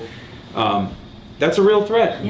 That's a very real threat, and that is the reason why I think she just decided she can't win the progressive lane, so she's gonna hit the other line instead. No, we literally saw it like in her, like because you can look up the ads and you can see who they're targeting, and for a while they were trying to target young people, and like slowly they started like cutting it to just older people now, and it's just like, look, at the end of the day, I think when you resort to those kinds of attacks, I think you reveal to the electorate that your campaign never had values to begin with, and that you were never actually fighting for something. You were just fighting for that seat and that power.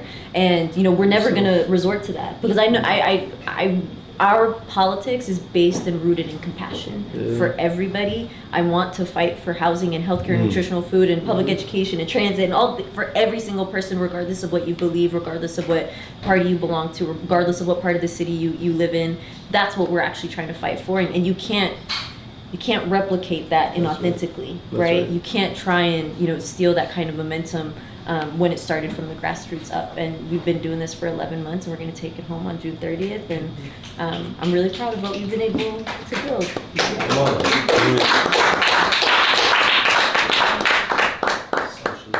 Socialism wins. Justin, what about your ops? Aside from the Klan, and the expression of the Klan, and the political representation of it. Yeah.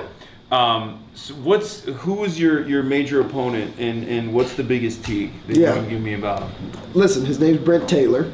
He's you already know what type of house he lives in. Yeah. You know, he can give himself $1 million, but he got fired from the company he founded. He was a funeral home director. He was so acrimonious. That's a weird job. It's a weird job. We got a lot of funeral home people who become politicians in the South. That's strange. It is strange. There's going to be a study on it because I don't know why. But like his own funeral home directors fired him. They said like, you are too acrimonious that like people don't trust and believe in us. And I'm like, if the company that bore your own name, Brent Taylor Funeral Home Directors, fires you and rebrands itself, certainly we shouldn't hire you to serve us in the United States Congress. What was he doing? I'll tell you what happened. It's a lot of things that build up to this, but this was the thing that I think really like, straw that broke the camel's back. Of course, Civic is a big, group that gets a lot of ICE money. Yeah. And they built a facility about an hour outside of Memphis in Mason, and a lot of us are protesting it. A lot of amazing organizers on the ground are doing great work. But they funded, and here's part of the problem, they funded a dinner for legislators when we were in session. Democrats showing up, Republicans showing up. I don't go to those things. I got work. I'm busy. But he's in there, and they have hundreds of people protesting, saying, stop, abolish ICE, right? Stop deporting people, all these things. This man goes up to the window with his drink and takes the ice out with his hand and starts licking it, running up and down by the window, mocking the people. This is a state senator today who's now trying to be our United States congressman, right? I'm even meeting Republicans who are like, what is wrong with this person? But that's the guy who's now, that's him. That's the guy that I'm running against to serve the United States Congress. He's got to be like 65. Oh, he's young. Yeah. He's young for Congress. That's why he's zesty. That's why he was getting zesty with the ice. Exactly. He's like, for his gums. It's his youthful exuberance. There you go. But it's like, that's what we're up against, man. And my God. all he's got. Wait, is there a video of this? I gotta see. There is a video of this. There is. There's totally a video of this with him with the ice. What's his name again? Brent Taylor. BRENTTAYLOR. Brent. That sounds like a racist name. Well, you're not wrong. You're not wrong. But then he'll say, I know black people, and so he'll be like, I'm not racist. And I'm just like, I can be cordial with anybody, including the devil, because I like it warm sometimes. Oh yeah, there it is. But, oh my God. This is him. That is him. That is a state senator running for the United States Congress. Wow. That is him. What the? That's weird. Well, all right, look at him. He's a weirdo. That's him. He's a weirdo, and he's like he's defending ICE concentration camps. ICE concentration camp. 819 families in Memphis and Shelby County have been impacted and deported. We have an unsafe task force that in the last 2 weeks killed 2 American citizens in our city. One at a Burger King who was literally at the grill cooking, and they said they were serving him papers, and he somehow reached for a gun while he was cooking at a grill inside of a Burger King. Like, this is what we're doing in this administration. They've got over 20 different types of federal troops in our community, but we haven't seen resistance like Chicago and things like that. Our mayor has really capitulated. Our governor's capitulated. Yeah. Our mayor's a Democrat, but they are a part of a system, right, that is okay dehumanizing people because there's a very stupid belief that, well, it's not me. But I always say, it's not you yet. That's right. But that's why you fight for immigrant communities. That's why you fight for queer people. That's why you fight for women. Because my mom always talks about the terrible things. Right? Like, first they come for these folks. And if you keep being silent, ultimately they do come for you. And the best solidarity we can build, which is why it matters that we fight in the South, we fight in the West, we fight in the North, we fight in the East together, is because it's solidarity is how we are going to save ourselves. Yeah. Damn. Yeah, but that's what I'm up against. So Okay, everyone, definitely yeah, donate. you guys are all going against some quirked up folks. Seriously. Some very strange folks. Yeah. That's crazy. But who the system wants, right? Marsha Blackburn is running for governor. She's a U.S. senator. Endorsed him day one. Bill Hagerty endorsed, like they all lined up behind this man. Of course. Who he wants to be the Trump in Tennessee. Yeah. Right? Like that's his aspiration in life. But you have some high-profile Democrats as well that have yeah. that have celebrated your accomplishments. Absolutely. Does that work in your favor a little bit? It does. I mean, because you're a unique candidate because I feel like you are the connective tissue between progressive forces both in your state and in general, but also some fairly mainstream, high-profile Democrats. I mean, Kamala Harris has promoted you as well. Does that give you, in your opinion, does that create more viability for you in the race, or is the establishment machine too strong? No, I think we're stronger than the establishment machine. I mean, the reality is, and we were saying this a lot today, but people power is more powerful. Because here's the thing about establishment Democrats. Here's why they have to go to these attack ads. They haven't knocked doors in decades. Yeah. They haven't built relationships with voters in years. And they can't because their policies are so ass usually. What are you gonna do? You're gonna knock on the door and be like, "Better things are not possible. Sorry." Exactly. Yeah, I've done as much as I can do. What you see is what you get. Yeah, that's right. That's literally the guy I was running against before he quit. He said, what do they want us to do? Go to the White House and chain ourselves? I was like, you know what? Yeah, that's every a good idea. Democrat went to the White House and chained that from Hakeem all the way. I was like, that's what I'm talking. Do something. Yeah. Do something. But it was supposed to be like, oh, that's a bad idea. I was like, that's a great idea. Yeah. We would love to see that. Show some fight. Show some fire. It goes to show Do though, something. like any kind of physical presence, like anything beyond just sitting around and maybe every now and then finger wagging is seen as a bridge too far. Yeah. Like that's out of bounds. That's right. It's If like you're not sending a press release, you're doing a bad job. Yeah. You know what's crazy though? Like, here's the problem. Republicans do actually take it that far. They do. And it sucks that, like, obviously their initiatives are awful, Yeah. but they will do that. You know what I mean? They will go out there, they will make a big fuss. Yeah. Like, I was thinking about this even with respect to what took place here with some of these, like, local, events and local venues barring entry into this rally that we were putting together.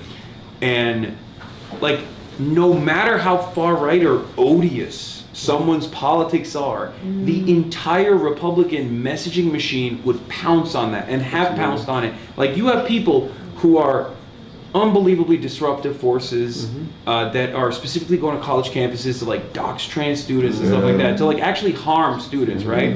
Obviously, there's no moral equivalence between, like, what I'm doing and what, like, those people are doing. But regardless, like, even in an instance like that, the entire Republican machine will just be like, this is liberals attacking free speech. Yep. This is liberals undermining one of our fundamental values. These are, they're un-American for doing this, and they're hysterically crying all this stuff. And that is precisely the reason why, while cancel culture is, I think, something that everybody hates, but everybody engages in against their political opposition, cynically, usually. The irony is, the average person thinks it's fundamentally a left-wing thing, when it's not. The early aughts of woke 1.0, from like 2016 to like the 2021, 2022 era, the domineering conversation was how much liberals hated speech, right? But in that same time frame, if you looked at FIRE and organizations like that are tasked with, like, protecting the First Amendment, that are, ostensibly right-wing organizations too, they're like libertarian, they would reveal reports all the time that showed that the most successful censorious initiatives were always coming from the right. Book bannings. Book bannings, teacher firings. The entire Manhattan Institute project of, like, attacking CRT, which then they turned into attacking DEI, which was initially attacking affirmative action. All of that was obviously in advance to advance a white supremacist agenda. But all of that was also a successful censorship initiative. It was. Like any kind of educational initiative that, for example, looks at American history from the perspective of like black people being human beings and not simply talked about or discussed as you know, not human beings at all, was seen as woke and a bridge too far, and would actually hurt the feelings of white people if they learned about it that way. And they successfully were able to, on the one hand, present themselves as champions of free speech, and then engage in the most successful censorship initiatives. I think Democrats dropped the ball on this. That's a good point. When they think, oh, well, this right-wing censorship happening towards the far left that we consider to be like an insurgency is beneficial for us in the short term. They don't realize that plays into like their lack of support actually plays into additional censorship that will inevitably come for them as well. That's right. I think it also is something for Republicans when we're talking about voters and we're talking about the things that they were censoring. It was in line with their values, right? Yeah. It ended up actually working out for what they wanted to see. Yeah. For Democrats, though, I feel like it backfires so much because the things that they're censoring are things that the vast majority of Democratic voters are in support of already to begin with. And so for there to be, it's just so boneheaded to me, the way that like people have been moving, particularly when it comes to this issue, and particularly when it comes to being able to organize publicly and among the people to talk about this issue that we all already agree on, is like, you've now called so much more attention onto this issue now, and you've called so much more attention to this rally and what we were trying to do, and it's like, when you're working completely antithetical to the values that you say you have, and like what your party says you have. Sorry. No, you're good. I was watching the other guy lick the ice. And the audio was on, but go on. I was turning on chat, calling attention into these issues. They're calling. I mean, at the end of the day, like exactly. It's just more. But I think it's so important to remember, this was a Democrat. Exactly. Right, doing this to another Democrat. Right, and it's when people say, and I've gone to a lot of communities and met Democrats who are just like, I don't vote, I don't participate, because no matter who is in power, nothing changes. Yeah. And like, I really had to sit with that. It's just like, it doesn't matter who's in power, nothing changes, because for people who are struggling, it doesn't seem to change, because you ultimately have these types of people, the Diana DeGett's of the world, who are just like, I am going to keep the system the same at all costs, even with silencing. Right, my opponent's speech, silencing someone who I disagree with, and asking or encouraging people or not reprimanding people, right, who are doing that. I'm like okay with it. But you're supposed to be a Democrat, and so how do you invite people to be a part of a party that treats folks like that? Yeah. Right, like you can't. It's a disciplining operation too, because it's like they can't just come out and be like, I hate everyone that's actually so critical of Israel because I would like you to stop talking about that. Right. When they know that the majority is not on their side on this issue, so they just go after like figures that are to their left, running oppositional campaigns and primaries, or figures in the media who are prominent critics of Israel, to basically try and cordon off this kind of commentary into, I guess, the independent media sphere, no mainstream credibility whatsoever. Not realizing that the current media landscape has shifted so much that it doesn't even matter. Like, I've gotten glossy New York Times profiles over and over again. In comparison to doing like one Theo Von appearance, like the real calculable increase in my audience and eyeballs is far more on the side of like one podcast appearance as opposed to 10 mainstream media articles that say I'm doing a great job combating the far right. So they don't even control the flow of information any longer, so they're just like yelling at an increasingly smaller audience of people, and also shutting off new and younger viewers from actually listening to what they have to say by creating this kind of weird polarization between mainstream media and independent outlets. It's a failure overall. That's why it's always funny when they're like make a big fuss about me like appearing alongside candidates, or like, you're legitimizing this candidate, and I'm like, well, it doesn't work that way. Like, I'm helping the candidates out. It's not, there's no value for me, no disrespect. I mean, you guys are awesome. I'm honored to be side by side with you, but like, it's not they think in the old school ways, like, oh, if you go and stand next to a candidate, you're legitimizing this person. It doesn't work that way anymore.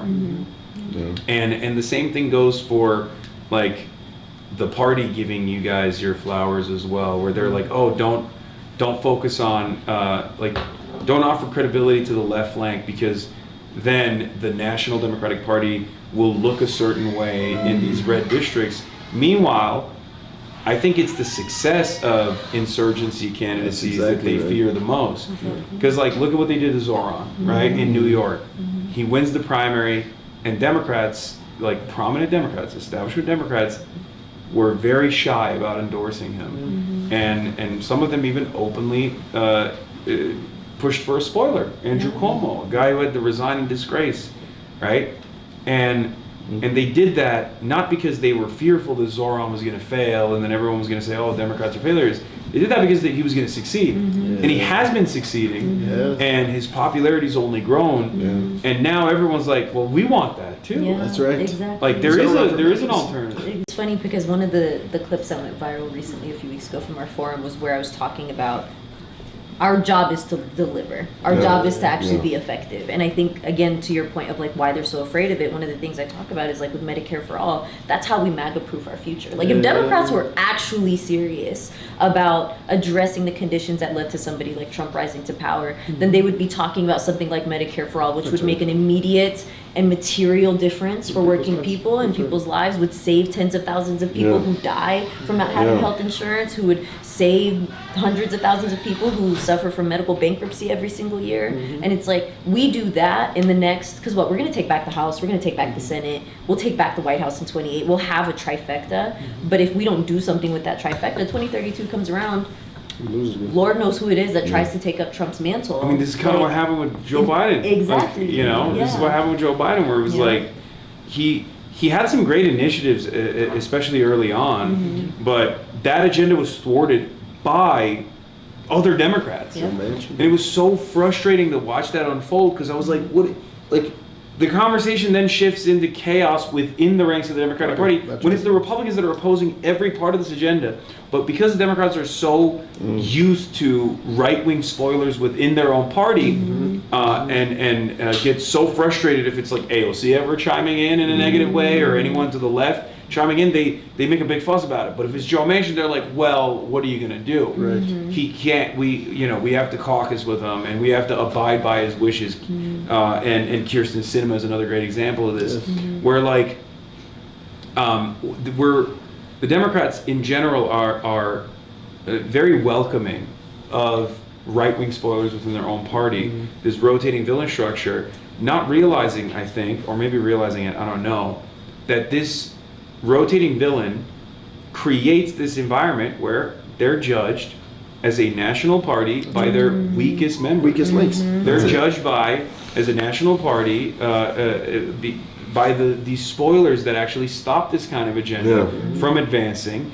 And it's understandable that the voters will look at that. No one is going to look at card check and think, oh, well, you know, a lot of Democrats want this. They're going to remember that there was at least enough Democrats that didn't push for it, and they're going to go, okay, well, you didn't give me card check. So from the perspective of the average voter, they don't care about the inside baseball of it all. They just see something that was promised and something that wasn't delivered. And that's the reason why they think no change happens. And I think that's precisely the reason why it's very important for candidates like yourselves to actually advance in these races and to win your races and to engage in that good governance, do the good constituent services, so that people look at that success and demand more of it in every district, so that we slowly but surely put forth a much more responsive group of politicians that will actually fight for that change. I got 3 perfect examples that happened in our lifetime, what you just mentioned, Hasan. One being with the housing crisis that happened back in 08, 09. Detroit, Black Mecca, I like to call this, the blackest, most beautiful city in America. And I can't wait to have you back. And I got 2 universities we can go to in my district in Detroit. Okay, hell yeah. I love Detroit. Yeah, come. But we had probably the most amount of black home ownership out of any major city in the country at one point. 80%. Wow. And because of the crisis that happened, and the people refinanced, they got these unadjustable rates, or adjustable rates, I should say, and everybody just lost their homes like crazy. But we called on our federal government for help, and they decided to bail out the banks than the people. So that was the first failure. And that's generational wealth lost. Yeah. And we still got people to this day can't even fucking afford a home. It's a damn shame. Another thing that happened was during COVID. Black Lives Matter movement. We all pushed, we all hoped. As a black man, I was hoping for the George Floyd Justice and Policing Act. We had 2 black men leading that discussion in the U.S. Senate. Cory Booker on the Democratic side, Tim Scott on the Republican side, and they both couldn't get the job done. And that left literally a generation of kids looking out like us, young black people who were like, you know what, fuck government. Yep. Then again, what happened around the VRA George? Listen, John Lewis Voting Rights Advancement Act. That's right. Dude, we could have prevented the Supreme Court decision that just happened. Yeah. We're allowing the Supreme Court to dictate our livelihoods and our future when Congress needs to fucking step up and act. That is the problem of all of this. We don't have people with courage in these type of positions of power to really push. We got to expand the courts. We got to do so much, but our people, they're losing trust in us. And I can't keep campaigning and asking people, yo, please participate. When I know, and we just talked about this too, one of our biggest worries is once we get in office, can we really change some things? But we need more. We need the people out here organizing to hold us accountable. We need to hold ourselves accountable. That's why we're running on a slate nationwide. But we got to put the right people in there, and let's give it a shot, and let's push like hell, because our livelihoods and what we want our kids and grandkids to experience. Like I talk about all the time, like I thought my childhood was fucked up. I really did. Like I thought it was terrible. Because we grew up super poor. I lived in cars, we lived in shelters, sometimes on the street. We didn't know where our next meal was going to come from. But these babies that are rising up right now, they're coming of age, I'm literally afraid for them. Because they don't have nothing. And so until we get our power back, until we recognize that this is our government and that we have the real power to dictate what's going to happen next, then we're going to be stuck in a hamster wheel until we all just want to give up and die. Like, I'm being honest, I hate to put that spin to it, but you're dude, right. it's up to us. Nobody's gonna come and save us. There's no Superman, superhero out here. It's on us. And it's on us right now. Exactly. And it's like it's not on us a year from now. It's on us right now to do everything that we possibly can to change the trajectory that this country is going in. The dude just got this IPO and is a trillionaire as of yesterday. Like that's not mythical. Watch out, he's one of my biggest ops. One of mine too. Yeah. Twin ops. That's right. Yeah. It's just like literally. It's like, yo, like this is happening now. Like they worried about spaceships where like we worried about people being able to eat. Right? Like that we are living in a really different world, and we got a billionaire as president of the United States with 18 billionaires in China figuring out how to exploit the rest of the world. Like that, this is all happening simultaneous to us running for office, all y'all who watch it being alive, and it's like, what you gonna do? Right? That's why the knocking the doors, the making the phone calls, the donations, but it is a participatory government. Right? And to reclaim it on behalf of people actually requires participation. Right? That's where showing up at the rallies, that's where showing up at the door knocking, at the canvassing, that's where we defend what it is that we believe. Because it isn't going to happen by osmosis that things are going to get better. Because when we had the conversation of healthcare on the national radar going into Thanksgiving, right? Government was shut down. We said keep the Obamacare subsidies, and we were winning. And even that's like a Band-Aid too. We need to be going further than that. And that's a Band-Aid. Right? That is a real Band-Aid.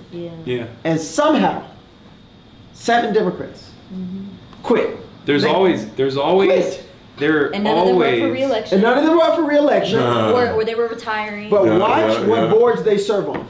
Watch what boards they serve on. Yeah. And they're going to be leading these healthcare companies. Yeah, same with initially the War Powers resolution with Jared Golden too. Like, is always a Democrat that's on his way out that will be that one spoiling vote, and it's very frustrating. So and I think like that was another thing that I was so frustrated by. Like, I wanted the Democratic Party to use the whip effectively when advancing Joe Biden's agenda. I'm a lot more radical than the modern National Democratic Party is, but even then I'm just like, I'm pragmatic. I want these changes, these necessary changes to take place, even if it's a band-aid solution. I'm like, please fight for it, do something. I mean, even in Virginia there was a brief moment of respite where I was like, damn, like they did it, right? They did the redistricting, and then boom, lo and behold, Supreme Court holds it back, and then you got the governor not really saying anything about it. It's like, yeah, we're just going to abide by the decision of the Supreme Court. Like, where's the fight? Where's the fight?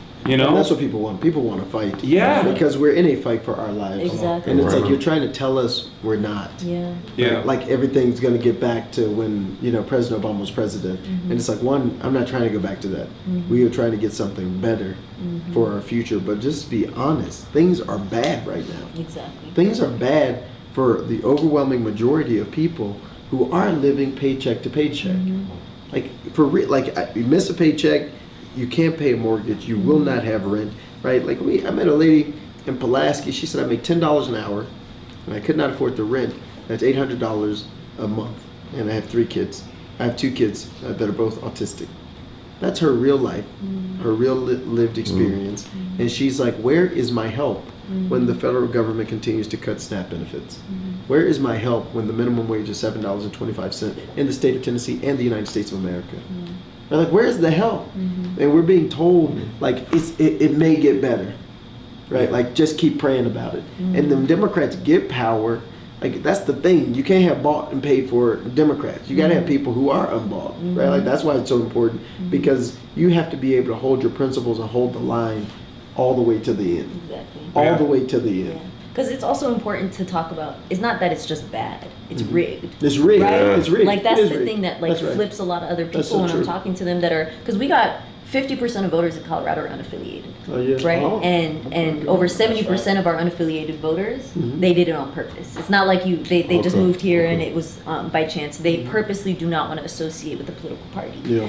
And that is because they, understandably so, look at the system as it exists and sees that both parties are not actually doing anything to really deliver for working people. And so when you're talking about, things are bad, things are hard, whether it's housing, whether it's healthcare, whether it's childcare, it's not just bad because people are incompetent in Congress, right? That's right. Or in power. Yeah. They are actively serving the interests of corporations and special interests that do not want to see working people thriving, because that comes out of their own pockets. That's right. Oh, that's good. And that creates apathy. Like you said with Black Lives Matter, I saw it with my own 2 eyes. Like, so many young people, their first experience with politics was going out and protesting. And it seemed like there was some initiatives that were responding to the needs of the masses. And then they held their nose and they voted for Joe Biden to get Trump out. They celebrated. They're like, okay, finally, we got rid of Trump, right? And then no changes came. And Democrats actually spent a good deal of time attacking, like, the street level protesters and their demands, and saying we're not with them. And they did the exact same thing with the Palestine student campus as well. I saw it happen in real time. These were wonderful students. These were some of the best protest movements I've ever participated in, like, so well organized. And yet, Democrats would come out and say, oh, these are dangerous radicals, we're not about it. We're not with it. And they did the same with Black Lives Matter. They did the same with the student campus. Like, that destroys whatever confidence the youth may have and whatever belief the youth may have in the political project. That when that happens, they just check out. They're like, what am I supposed to do? I voted for the candidate and I participated in protest. I did all of it, right? And no changes came. At that point, you're mass producing apathy, voter apathy. And if the Democratic Party's attitude, the Democratic Party's attitude in this leading up to the selection cycle was a big mistake, but it was also a big opportunity. Here's why. it was a big mistake because James Carville came out and was like, we got to show our belly, right? Don't do anything to the Republicans at all. Don't try to even oppose it. Don't oppose the agenda. Just teach the voters a lesson that Republicans are dangerous and they'll come back to the Democrats with open arms. But for the first time, because there was no opposition whatsoever, voters were so pissed off that they looked for an alternative. And I saw so many people that were, lifelong blue dog Democrats, straight ticket Democrats that are a lot older, not even like younger voters, but a lot of older voters who had gladly voted for Hillary Clinton and thought Bernie Sanders was wrong and was a spoiler, turn around and openly admit, actually, we were duped by the electability argument, that voting for something, voting for a candidate that was actually trying to advance an agenda is probably a lot better. And that's the reason why I think these insurgency candidacies are seeing a lot of success all around the country. Adam Hamawi in New Jersey, and Lee Mejia as well. Chris Rabb in Philadelphia, and hopefully many others as well, hopefully you guys as well. And that is creating a lot of fear within the center of power in the Democratic Party, and maybe it should. But also, I believe that if there is a strong enough response, if the voters rebuke the business as usual politics with their decision, with their fundraising, with their door knocking, and they actually create this momentum on our side, then the rest of the party has no other option but to be responsive to that and caucus with the left flank rather than consistently try to push it out. That's what the Tea Party did with the Republican Party. Like they changed the face of that party within a year, 2 years. And that's what we have to do with our own, right? Because it's Tea Party, then it's Freedom Caucus. Right? And then they started changing who was the Speaker of the House. And it wasn't 100 of them. It was like 20, it started at 20 something, 40 minutes. That's where we have to go. 100%. No, absolutely. Now, the problem with the Tea Party is that it was astroturfed by the Koch brothers. There's but, that part. I guess I'm the Koch brother of the left insurgency. One Koch brother left. All right, well. You used to live in Colorado. No. Oh, really? Colorado Springs? Damn, I did not know that. How many billionaires live in Aspen? It's like 15. It's like 15 billion. They over 100 have houses. Yeah, over 100 billionaires own a house in Aspen, Colorado, right? But Colorado also has a ban on a graduated income tax, so we literally cannot tax the rich according to our state constitution. There's really insidious thing called the Taxpayer Bill of Rights. Means that our economy can only grow 1% according to inflation when this fucked up racist guy named Doug Bruce passed in the 1980s, and it's just terrible. So. We're gonna change that this November. I feel like I feel like your governor probably loves that. Or centimillionaire. He's something else. I don't know how. He's got. It's weird because sometimes he's like pro-immigrant, so I'm like, okay, that's good.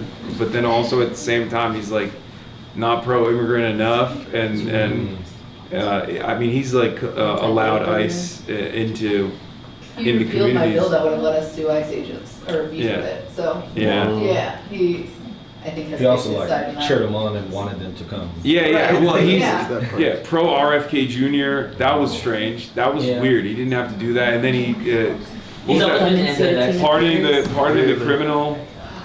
Oh yeah, what was it? Tina Peters. Tina Peters.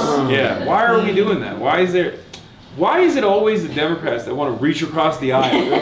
Why is it never the Republicans reaching across the aisle? No, and that's why I actually what was it? It was me and David Sullivan. We were the only people who were calling for his impeachment because it wasn't him reaching across the aisle and trying to make the president of the United States was withholding federal funds for hungry children, for water relief, for disaster relief, and then suddenly the funds materialize, and 2 days later she gets clemency. Abby, come on now. And then they sell it as some kind of weird centrist bipartisanship or whatever. But it's just, again, I think if this project succeeds, there were different periods in American politics where like there was a time when the Democratic Party was the dominant force in this country, and the Republicans were the ones who had to capitulate to like the post New Deal era, Democratic legislation. That obviously changed after Reagan, and I think there is a real opportunity here to flip it back, where it is the Republicans that are constantly on a defensive posture, where they have to sit there and be like, no, you don't understand. We do also want Medicare for all, but just maybe with a little bit of racism. But instead of like 100% racism, now they're like, okay, we'll do like 30% racism. In the same way that currently Democrats are doing the reversal, where they're like, yeah, we didn't want the wall to be built, but also now we're willing to concede. We'll do 30% ICE deportations instead of 100%. You should vote for us instead. So I think there's a real opportunity here, and I'm very excited, even though it does sometimes feel very hopeless. So I wanted to thank you guys so much for coming on the stream, and thank you guys for fundraising as well. Thank you for all the donations, Chad.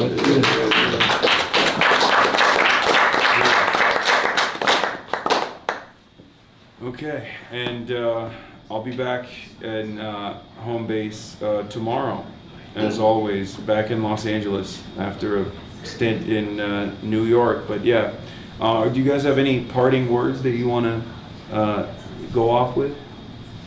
Yeah, you go, Michael. She closes. Just want to shout out to my beautiful wife. Listen, she's the reason why I'm able to do this. We have 3 amazing children, ages 4 and younger. Shout out to my babies, 2 baby boys and then a baby girl. She's the youngest, 9 months old. And so I love y'all dearly. I know y'all miss me. Daddy's coming home. We're going to win. We're going to get Malata in Congress, Justin in Congress, and then we're going too. Let's go. Also shout out like what your needs are for your campaign. Yeah, volunteering and dollars. So, money and doors. So we just need as much support as possible. As you know, we're going a head-to-head race. So it's one of the easiest pickup seats we can get, but we got a self-funder multimillionaire who just kills animals, APAC guy, crypto guy, terrible. I'm your guy, Donovan McKinney, Michigan's 13th district. God bless you. That's my guy from Michigan's 13th district. Everybody, Rep. Justin J. Pearson, thanks so much for being here. I'm going to do the same thing because I want to go home happy. Make the wife happy. Exactly. Shout out to my wife, who's amazing. She's a law clerk. She's doing all the best things in the world. And our 2 doggy woggies who are so special and amazing. Look, we need folks to also, if you're in the South, come knock doors, come to Memphis. But you can phone bank from anywhere. Right? And so we have phone banking every Monday and every Wednesday. Join the dozens and dozens of people who are there, votejustinj.com, because what we are building is a movement for justice rooted in love. And I think that's the thing that's powerful. That's why our families matter. I met your dad today. I know you're an amazing family. Like, our families are central to this, but like, we are part of a big family that wants to build a better country, a better world. And that's going to take your work, your activation on the phones, knocking those doors, building those relationships and connections. And together, we're going to win Tennessee's Congressional 9th District. And I'm looking forward to it, and looking forward to serving. Maylak Quiros running for Congress here in Colorado's 1st District. We are 16 days away from we still need door knockers. We are knocking on doors, text banking and phone banking if you're not comfortable coming out to a canvas. We need donations. We are up against $350,000 in anonymous super PAC money. We're up against tens of thousands of dollars on the hard side against DeGette as well. And you're seeing how they're trying to attack this campaign, how they're trying to tear down this movement. We're not going to let them. And if you could please donate to the campaign, that's going to help us stay strong and stay up on TV and make sure that our message is reaching every single voter within these final 16 days. And when we win, then we'll have another rally, and this time they won't be able to shut us out because we'll actually be the ones with the power. That's right.